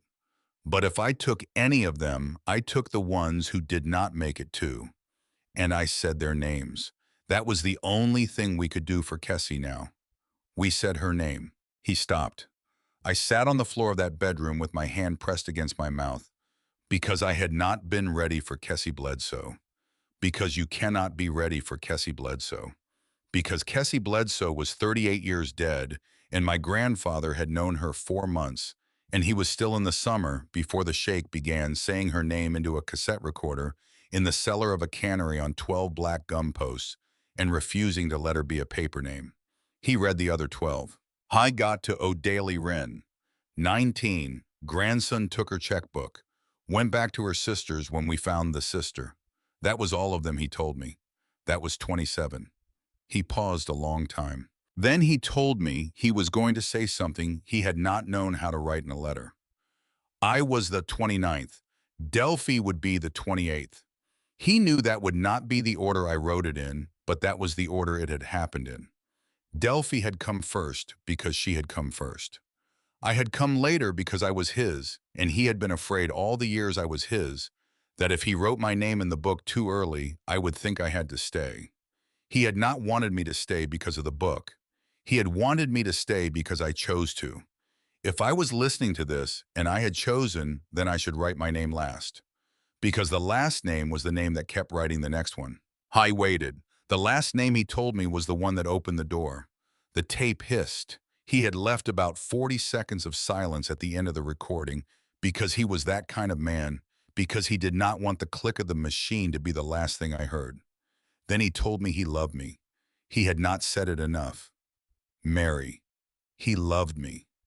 The tape clicked off. I sat on the floor of the back bedroom with my hands still against my mouth. I sat there for what I think was almost an hour, because I could not stand up, because a girl on the floor of her dead grandfather's bedroom, holding a tape that had just told her the truth of her own name, is not a girl who stands up in an hour. I stood up at 11:40. I went into Delphi's room. She was asleep. The notebook had slid down onto the blanket. I picked it up. I put a bookmark in it, a scrap of paper I had torn from the grocery list on the fridge, so she would find her place. I set it on her nightstand. I put the pencil beside it. I looked at her for a long time. Then I went back to the kitchen. I sat down at the table where my grandmother had peeled peaches for 37 years. I pulled out a piece of paper. I wrote a list, not a plan, just a list. Names, 27 of them. Then at the bottom, in the same pencil, in the same hand, I wrote 2 more. Delphi Rowe, 28th. Meredith Louise Alcott, 29th. I stared at the 29 names for a long time, because he had been right. Because the last name was the name that kept writing the next one. Because I was already without having decided to yet thinking about what number 30 was going to be. Then I put on my coat, and I went across the bridge with a flashlight in my hand, and I did the thing I had come home to do. I took the ledger out of the box in the cellar. I set it on the writing table. I opened it to the first blank page after O'Daly Wren. I wrote in the careful hand my grandmother had used to teach me cursive when I was 6, Delphi Rowe. 28th, age 13, foster since 9, came to Porter and Meredith 5 months before Porter died. Stayed.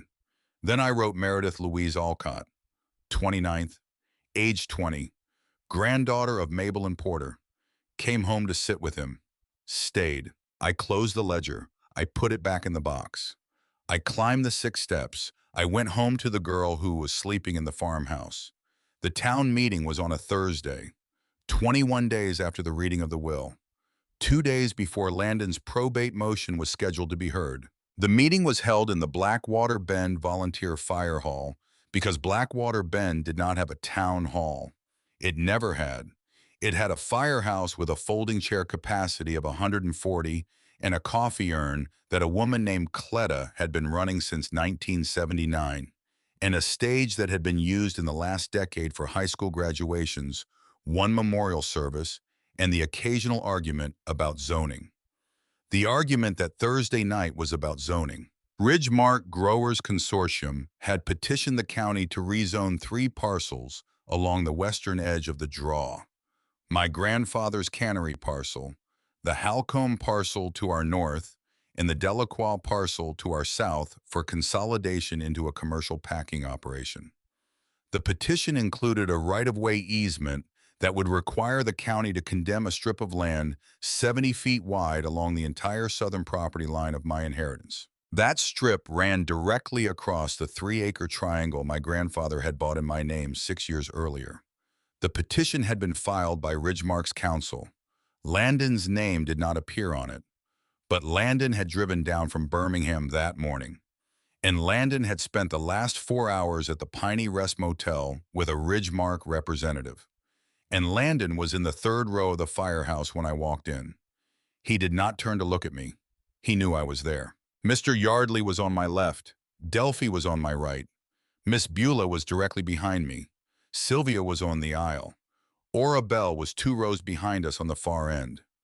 Wendell had come, which had shocked me because Wendell did not come to town meetings on principle, and he was standing at the back with his hat off and his arms folded. There were maybe 110 people in that hall, which was for Blackwater Bend on a Thursday night in March a crowd. Judge Eileen Everton opened the meeting at 7 sharp. She was 71 years old. She had been the sitting circuit judge for our district for 19 years. She was retiring in 11 months. She had a hearing scheduled for Saturday morning on Landon's probate motion. She would in fact be the judge in that hearing. She banged the gavel once. Public comment on petition 26-041. The petitioner would present first. Objectors would follow. Each speaker had 3 minutes. She would hold them to it. Landon stood. He walked to the microphone. I will give him this a good speaker. He had prepared. He held one sheet of paper, but he did not look at it. He looked out at the room the way a man looks out at a room he intends to leave with the room's permission. His name was Landon Alcott, he told the hall. He was there representing the family interest in the Alcott parcel. He was his grandfather's grandson. His sister was his grandfather's granddaughter. His grandfather had passed 3 weeks ago. He had left the family a farm bigger than any single one of them could carry alone. He had left his sister, who was 20 years old, a section of that farm that was in the frank estimation of anyone who had walked it the hardest section to maintain. A cannery that had not run in 11 years. A bridge half of them had never walked across. In Orchard Block, a bad storm had already taken 40% of in the past week alone. His sister had $47 in her checking account, no employment history beyond seasonal work at a motel, and a foster child under state evaluation. What she was being asked to keep, he told them, was not a gift. It was a burden. And this petition was not a hostile action against his sister. It was an offer. Ridgemark was willing to purchase the parcel at fair market value. The proceeds would allow her to move somewhere she could raise this child in stability. That was not a loss. That was a rescue. He was asking the county respectfully to allow this rescue to proceed. He sat down. The room was quiet because Landon had said the word rescue, because Landon had said the word child, because Landon had used my $47 in a public sentence in front of 110 people, and I could feel every one of them not looking at me. Delphi's hand slid into mine. She squeezed once. Judge Everton opened the floor to the objectors. I stood. I did not walk to the microphone, because the microphone was where Landon had been, because I had learned enough about my brother in the past week to know that if I stood where he had stood, I would sound like his answer, and I was not his answer. I walked to the front of the stage. I stood facing the room, not the judge. I put the ledger on the podium beside the microphone. I did not open it yet. My name was Meredith Alcott, I told the room. I was 20 years old. I had $47 in my checking account. All of that was true. The room was very quiet. My brother had told them what I did not have, I said. I would like to tell them what I did have.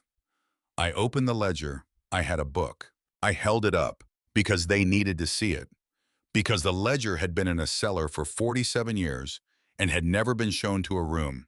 And I needed the room to see the leather cover and the green cotton string and the handwriting on the inside that was not mine. This book had been kept on my family's farm since April of 1972, I told them.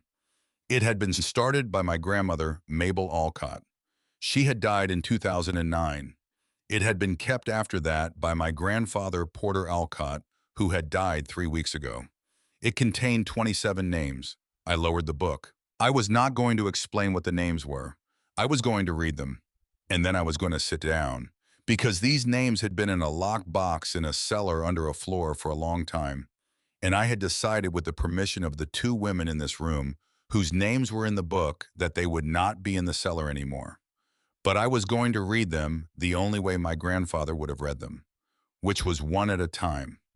I opened the ledger to April 1972. I read the first name, Ruby Ann Cleary, 1972.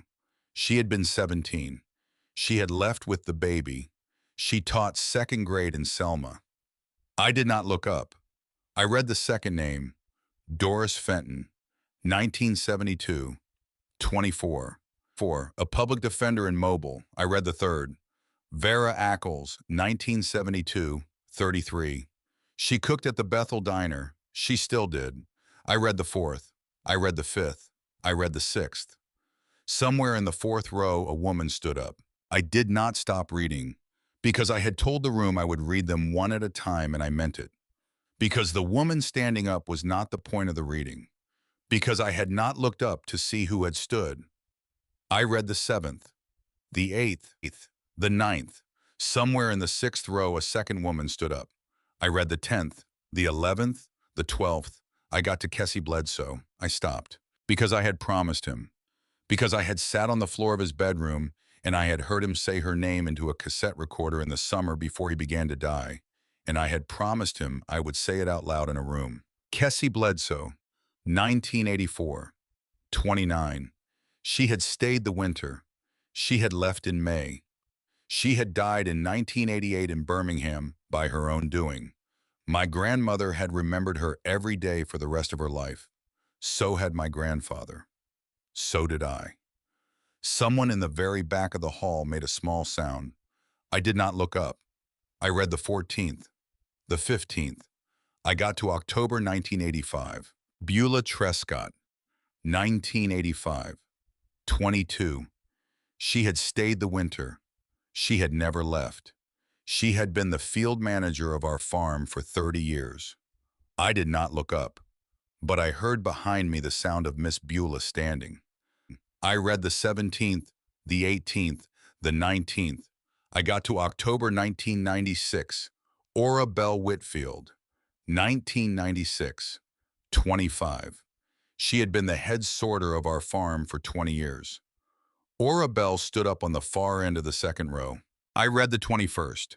Somewhere in the fourth row, again, a third woman stood. 22nd, 23rd. Somewhere in the eighth row, a fourth. 24th, 25th, 26th. I got to O'Daly Wren. O'Daly Wren. 2019, 19. Her grandson had taken her checkbook. She had gone back to her sister's when we had found the sister. She was alive. She lived in Talladega. In the seventh row, an older woman stood, slowly, because she was slow, because standing was a small, hard thing for a woman that age. She stood anyway. She held onto the shoulder of the man beside her who was, I would later learn, her nephew, and she stayed standing. I closed the ledger. I looked up at the room for the first time. 5 women were standing, Miss Beulah, Ora Bell, and 3 women in the audience I had never seen before.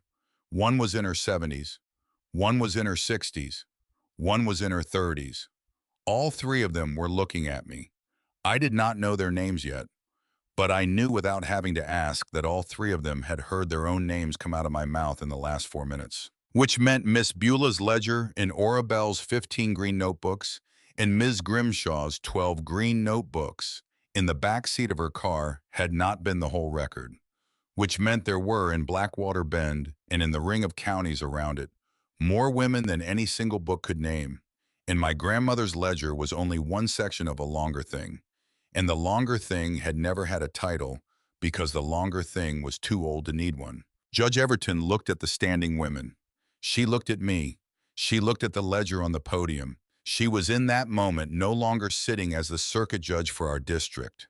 She was sitting as a 71-year-old woman who had lived in Blackwater Bend her whole life. Because 71 is old enough to remember what a green brick cellar was for if you had grown up on the right side of the wrong marriage. Because 71 is old enough to have had a name in someone's book. Judge Everton asked whether there were any other objectors. Wendell Ayers walked to the front. He stood at the microphone. He was not a talker. He had come to the mic because someone had to. I was not in the book, he told the hall, but his mother was. He had not known it until tonight. Her name was Melva Ayers, 1978. His mother was dead now. She had died in 93. But she had stayed on the Alcott farm from January 1978 through April 1978, and she had left when she had gotten a job at the Sylacauga School. She had raised him on that job. He had not known she had ever been on the Alcott farm until Meredith had read the name just now. He was going to sit back down. He did not have anything else to say. He walked back to his seat. Landon had not moved. He had not turned around. He was in the third row, and I could see the back of his neck, which had gone red the way his neck used to go red when we were children, and he was about to lose an argument to our grandfather. Judge Everton lifted her gavel. Petition 26041 was denied, without prejudice. The parcels remained zoned agricultural. The meeting was adjourned. The gavel came down. The room stayed quiet for a moment longer than a room usually does, and then all at once it moved. I did not stay to talk to anyone, because I did not have the energy for it, because Delphi was still holding my hand, and her hand was cold and her hand was shaking, in the small way a 13-year-old's hand shakes when she has just watched something happen that she is going to carry inside her for the rest of her life. I went out the side door. I walked around the firehouse to my truck. I put Delphi in the passenger seat. I got in the driver's seat. I sat with my hands on the wheel for a minute before I started the engine. Miss Beulah opened the driver's side door. She spoke my full name. I answered. I had said her name, she told me. Kessie's. I had. Miss Beulah put her hand on my forehead. It was a thing she had not done since I was 6. She held it there for the count of 4. Then she took it away and closed the truck door and walked back into the firehouse. I drove home with Delphi. She fell asleep against the seat belt. She did not open her notebook the entire way. When we got home, I carried her into the house. She was 13 and she was too big to be carried, but I carried her anyway. Because that was what I had. Because that was what she needed. Because she had held my hand for 4 minutes in the middle of a firehouse while I read the names of 27 women, and she had squeezed once and she had not let go. I put her to bed. I sat on the porch of the farmhouse for a long time. Landon came to the farmhouse on Sunday morning. He came without calling first. He came without a lawyer. He came without the Ridgemark representative. He came in his own truck alone in a sweater instead of a suit, which was Landon's way of saying he was here as a brother and not as a claim. I saw him from the kitchen window. I did not go out to meet him, because I had said what I had to say, because he had heard it, because the door was unlocked, and if he was going to come in, he was going to come in the way he was going to come in. He knocked. I told him the door was open. He came in. He stood in the doorway of the kitchen. He held a cardboard box against his chest. He did not sit down. He did not put the box down. He looked at me across the kitchen table where our grandfather had eaten every meal of the last 47 years, and I looked at him. He had withdrawn the probate motion that morning, he told me. It would not be heard on Tuesday. Good. He had told Ridgemark he was not going to be their local partner. Their offer to him was off the table. Good. He waited. I waited. He set the box on the kitchen table. This was Grandma's, he told me. Grandpa had given it to him to hold about 10 years ago. Grandpa had told him to keep it until I was old enough to hear about it. Landon did not think Grandpa had meant this old, but he thought Grandpa had meant something like this. I looked at the box. He had not opened it, he told me. He wanted to be clear about that. He had never opened it. Whatever was in it was what Grandpa had put in it. Landon had only kept it. I did not touch the box. I said his name. He answered. I asked him about the paper. He looked down. It was a real signature, he told me. I knew he had not forced Grandpa's hand. I knew that too. But he had put the pen in Grandpa's hand, and he had said the words that told him what he was signing. And Grandpa had signed it, and he did not know when he looked at it. Now, whether Grandpa had understood every word of what he had said, or whether Grandpa had heard his voice and done what he had been trained by 50 years of being my grandfather to do, which was help the person in front of him with what they said they needed. He stopped. He put both hands on the back of a chair. He had told the insurance office not to renew because he had wanted Grandpa to see the crop as a burden, he told me. He had thought if Grandpa saw it as a burden, he would think about selling before he died. And if he thought about selling before he died, he would ask Landon to help. He had not known Grandpa was going to have the stroke. He had not wanted Grandpa to have the stroke. But when he had gotten in his truck at 10:30 that night and driven down and sat with him for an hour and a half and told him he could take the cannery off the family if he signed a paper that made it easy. And Grandpa had been scared, Mary. Scared and 90% gone. And he had signed. He had told me on the phone Grandpa was awake, I said. Grandpa had been awake. He had told me Grandpa had asked him for something. Grandpa had asked him to bring him the paper. Grandpa had known there was a paper. Landon had shown him a draft 2 weeks earlier, and Grandpa had said no. That night at 11:30, Grandpa had asked him to bring him the draft. Grandpa had asked. That part was true, because he had thought Landon would leave him alone if he signed it. Landon looked at me. He thought that was right. I sat with that. I sat with that for a long time. Because it was not the confession of a villain. Because it was the confession of a brother. Because it was the confession of a 32-year-old man who had spent his whole life afraid of the same thing our grandfather had been afraid of, which was that the women in his family would leave him if he was not useful, and who had, instead of asking the women whether he was useful, gone out and made himself indispensable to their crises so that they would need him. I was not welcome on this farm right now, I told him. He knew. I did not know when he would be welcome again. He knew that too. I was not going to speak against him at the probate hearing that was not happening, I told him. I was not going to sue him. I was not going to write about him. I was not going to make Delphi carry any of this. He thanked me, but he was not welcome. He nodded once. He asked if he could say one thing.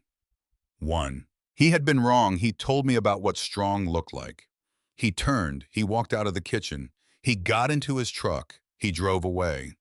I stood in the kitchen with a cardboard box on the table between me and where he had been. I opened the box. Inside was a smaller wooden box, and inside the wooden box, wrapped in a piece of green cotton, the color of the string on the ledger, was a photograph. The photograph was old, 1972, based on the date my grandmother had penciled on the back. It was of a woman I did not recognize, 17 years old, 6 months pregnant, standing in front of the cannery, half smiling at the camera. The woman was Ruby Ann Cleary, the first name in the book. My grandmother had kept a print of the first photograph separate from the wall. She had wrapped it in cotton. She had given it to my grandfather, and my grandfather had given it to Landon, and Landon had kept it for a decade without knowing what it was. Under the photograph in my grandmother's handwriting was one line. This is where it began. Give it back when someone knows what it is. I sat down at the kitchen table. I did not cry. I looked at Ruby Ann Cleary for a long time.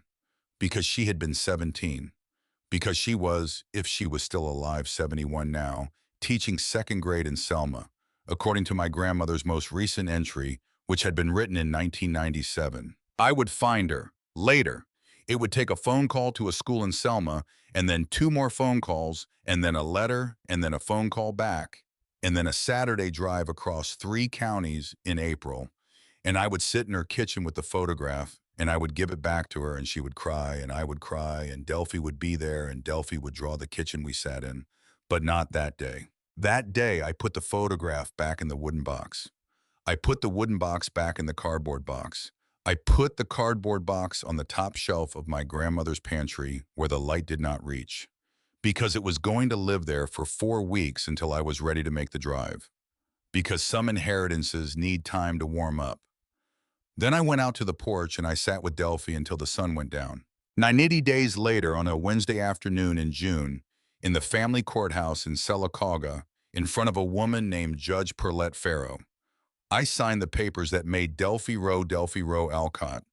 Delphi signed with a blue ballpoint pen because she had asked for a blue pen and blue was the only color she used, and Judge Farrow had opened her desk drawer and pulled out a blue pen without a word. Delphi wrote her whole new name. She wrote it slowly. She had been practicing for weeks. She had written it on the inside back cover of her small blue notebook 300 times until it looked the way she wanted it to look. Judge Farrow watched her sign. She did not rush her. When Delphi was done, Judge Farrow asked her if she knew what this meant. Delphi did. The judge asked her to say. It meant she was not going anywhere else, Delphi told her. And it meant the trees she had been taking care of were trees she got to keep taking care of. And it meant Mary was her sister. And it meant that if she got to be old, she got to be old on the farm. Judge Farrow told her that was a very complete answer and thanked her. Delphi told her she was welcome. The papers were filed. The certificate was printed.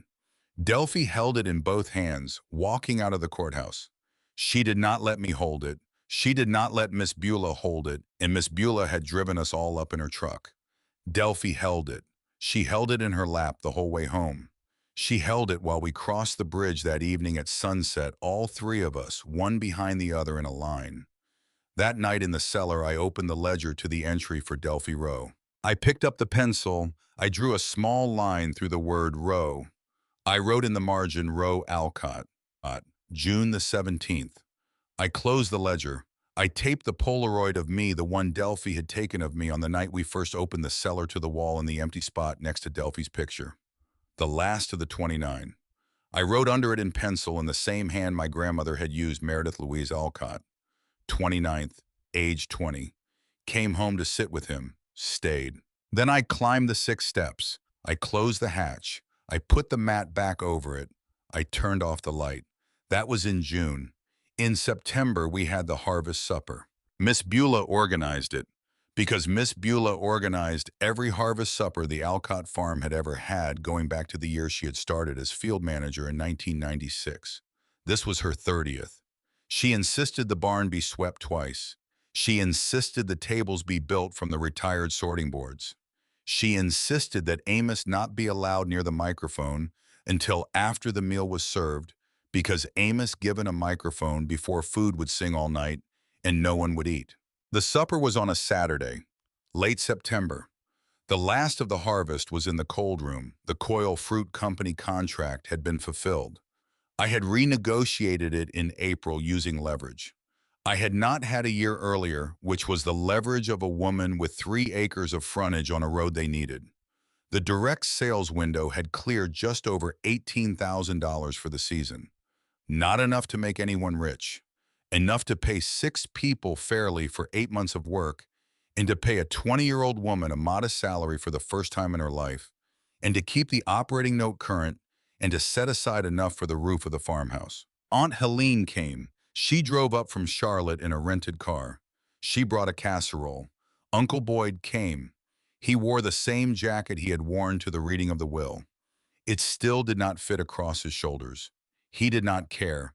Landon did not come, because he had not been invited, because that was still true, and I did not know when it would stop being true. But he had sent a card. The card had said in his handwriting that he was glad the supper was happening. He hoped it went well. L. I put the card on the kitchen shelf next to the wooden box that had held Ruby Ann Cleary's photograph, because both of those things belonged to the same shelf. The long table in the barn was made of retired sorting boards, 12 feet long. Room for the 6 of the crew, plus me, plus Delphi, plus Loretta Meese from the motel, plus Ms. Grimshaw, who had accepted my invitation with a note that had said only that she would be honored, plus 1 empty chair at the far end. Aunt Helene tried at first to sit at the long table. Miss Beulah, without unkindness, told her that was not her chair. Aunt Helene looked at me. Her chair was over there, I told her. I pointed at a small round table near the market window. Boyd was already sitting at it. Helene sat down next to him. She did not fight it, because Helene, for all her faults, was old enough to understand the shape of a table she did not belong at. We ate. Amos sang. Orabelle told a story about a pig she and my grandfather had owned in 1998. Wendell said 3 complete sentences, which was 2 more than he had said all season. Sylvia laughed once. Percy tried a slice of pie he did not know he liked. Delphi sat between me and Miss Beulah with her small blue notebook open on the table, drawing us as we ate. The empty chair at the far end of the long table was for my grandfather. It stayed empty. I had thought about hanging his green cap on the back of the chair. I had decided against it, because the cap was in the cellar now, on the writing table next to the box, where he had left it, where it belonged. I did not give a speech. I stood up once near the end of the meal when Miss Beulah nudged my elbow. I lifted my glass. To the ground, I said. Everyone at both tables lifted their glasses. To the ground. That was the whole speech.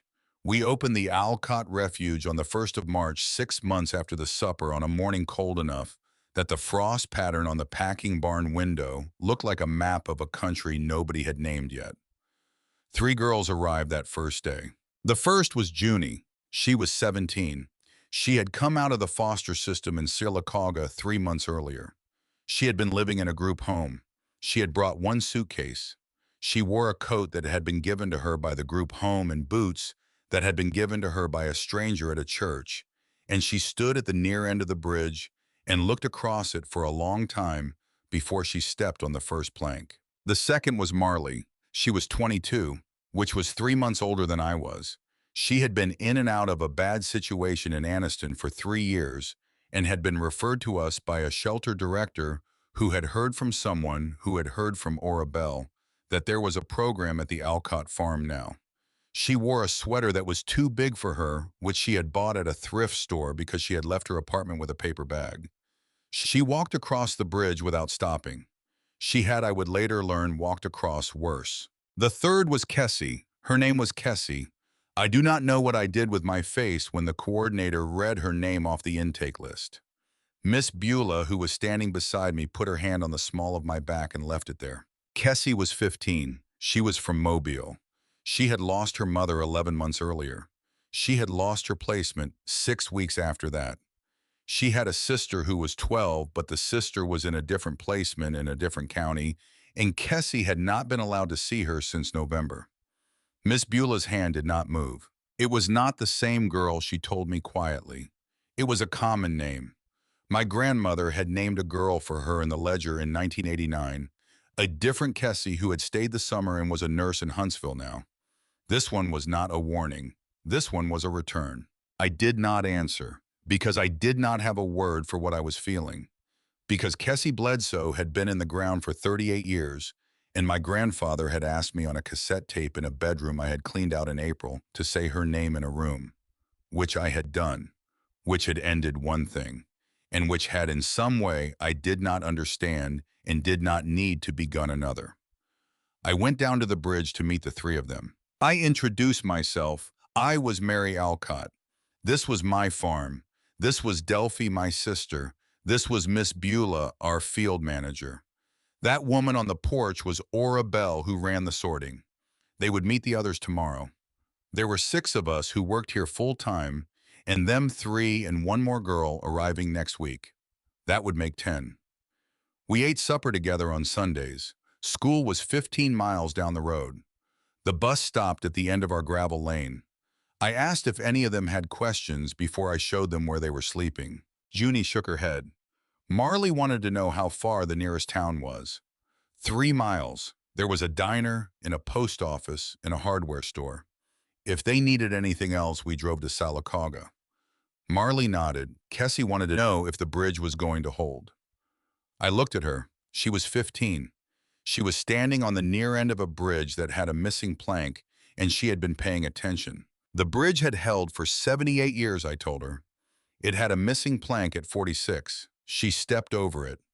We were going to replace it next month. The whole thing would be inspected in June by a licensed engineer because the girls who were going to come after her deserved a bridge that had been inspected. Miss Beulah was going to walk her across it now one at a time, and if she did not feel safe walking it alone, she could tell her and she would hold her hand. There was no wrong answer. Kessie wanted to hold her hand. Miss Beulah held out her hand. Kessie took it. They walked. The bridge held.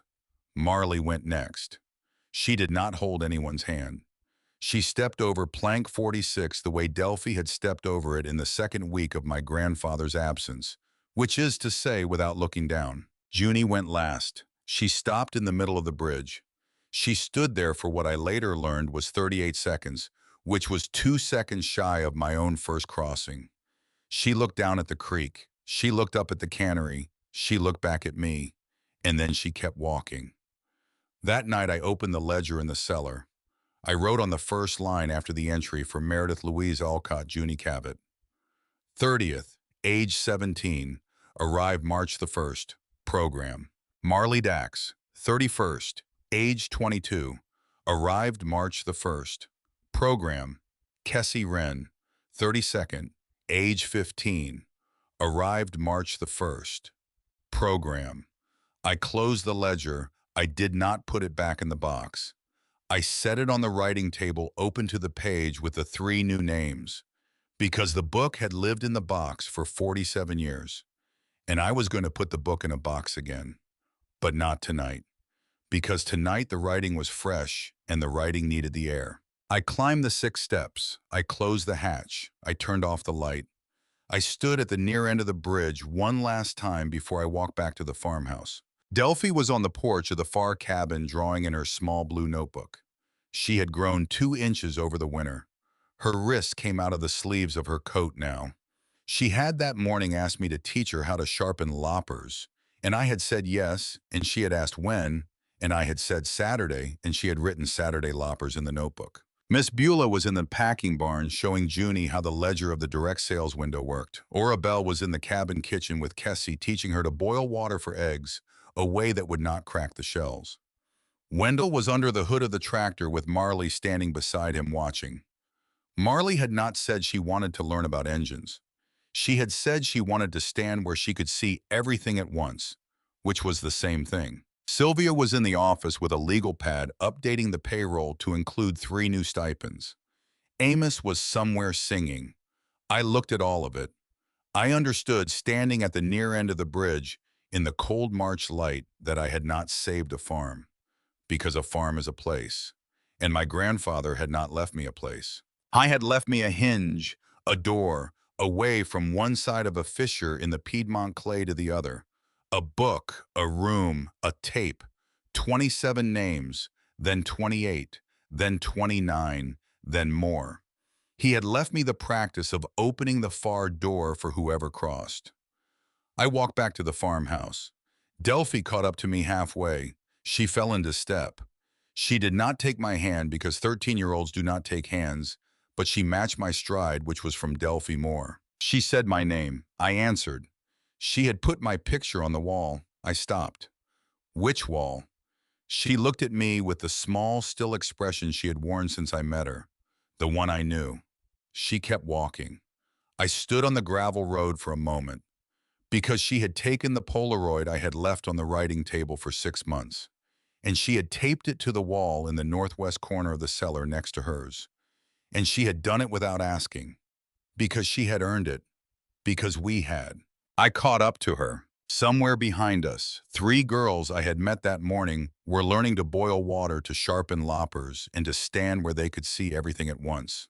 Somewhere in a school in Selma, Ruby Ann Cleary was in her 2nd grade classroom, 72 years old now, teaching phonics. Somewhere in a courthouse in Sylacauga, my adoption paperwork sat in a file notarized and stamped and unchallengeable. Somewhere in Birmingham, my brother was sitting in an apartment with a paper he had not filed and would not file drinking coffee alone. Somewhere at the bottom of Blackwater, Cut the Creek was moving. Slow, steady, indifferent to what any of us did.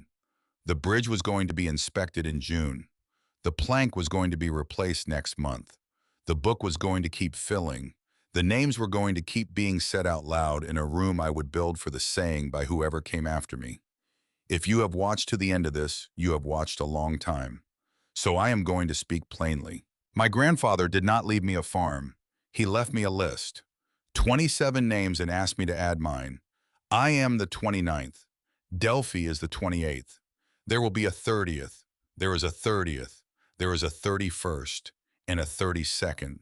What you inherit is not land or money or a house. It is whoever comes to your bridge because they heard you would open the far side. Open it. Even when you have $47, even when a brother you loved has taken something from you, even when the storm has taken 40% of what you were counting on, even when you are 20 years old and a 13-year-old girl is asleep in the next room and you do not know how you are going to pay for winter. Open it. That is the whole thing. That is what she started. That is what he kept. That is what I am doing. That is what Delphi is going to do. That is what someone somewhere right now is doing for you, and you may not know their name yet. Their name is in a book you have not read, but the door is open. Cross it. The bridge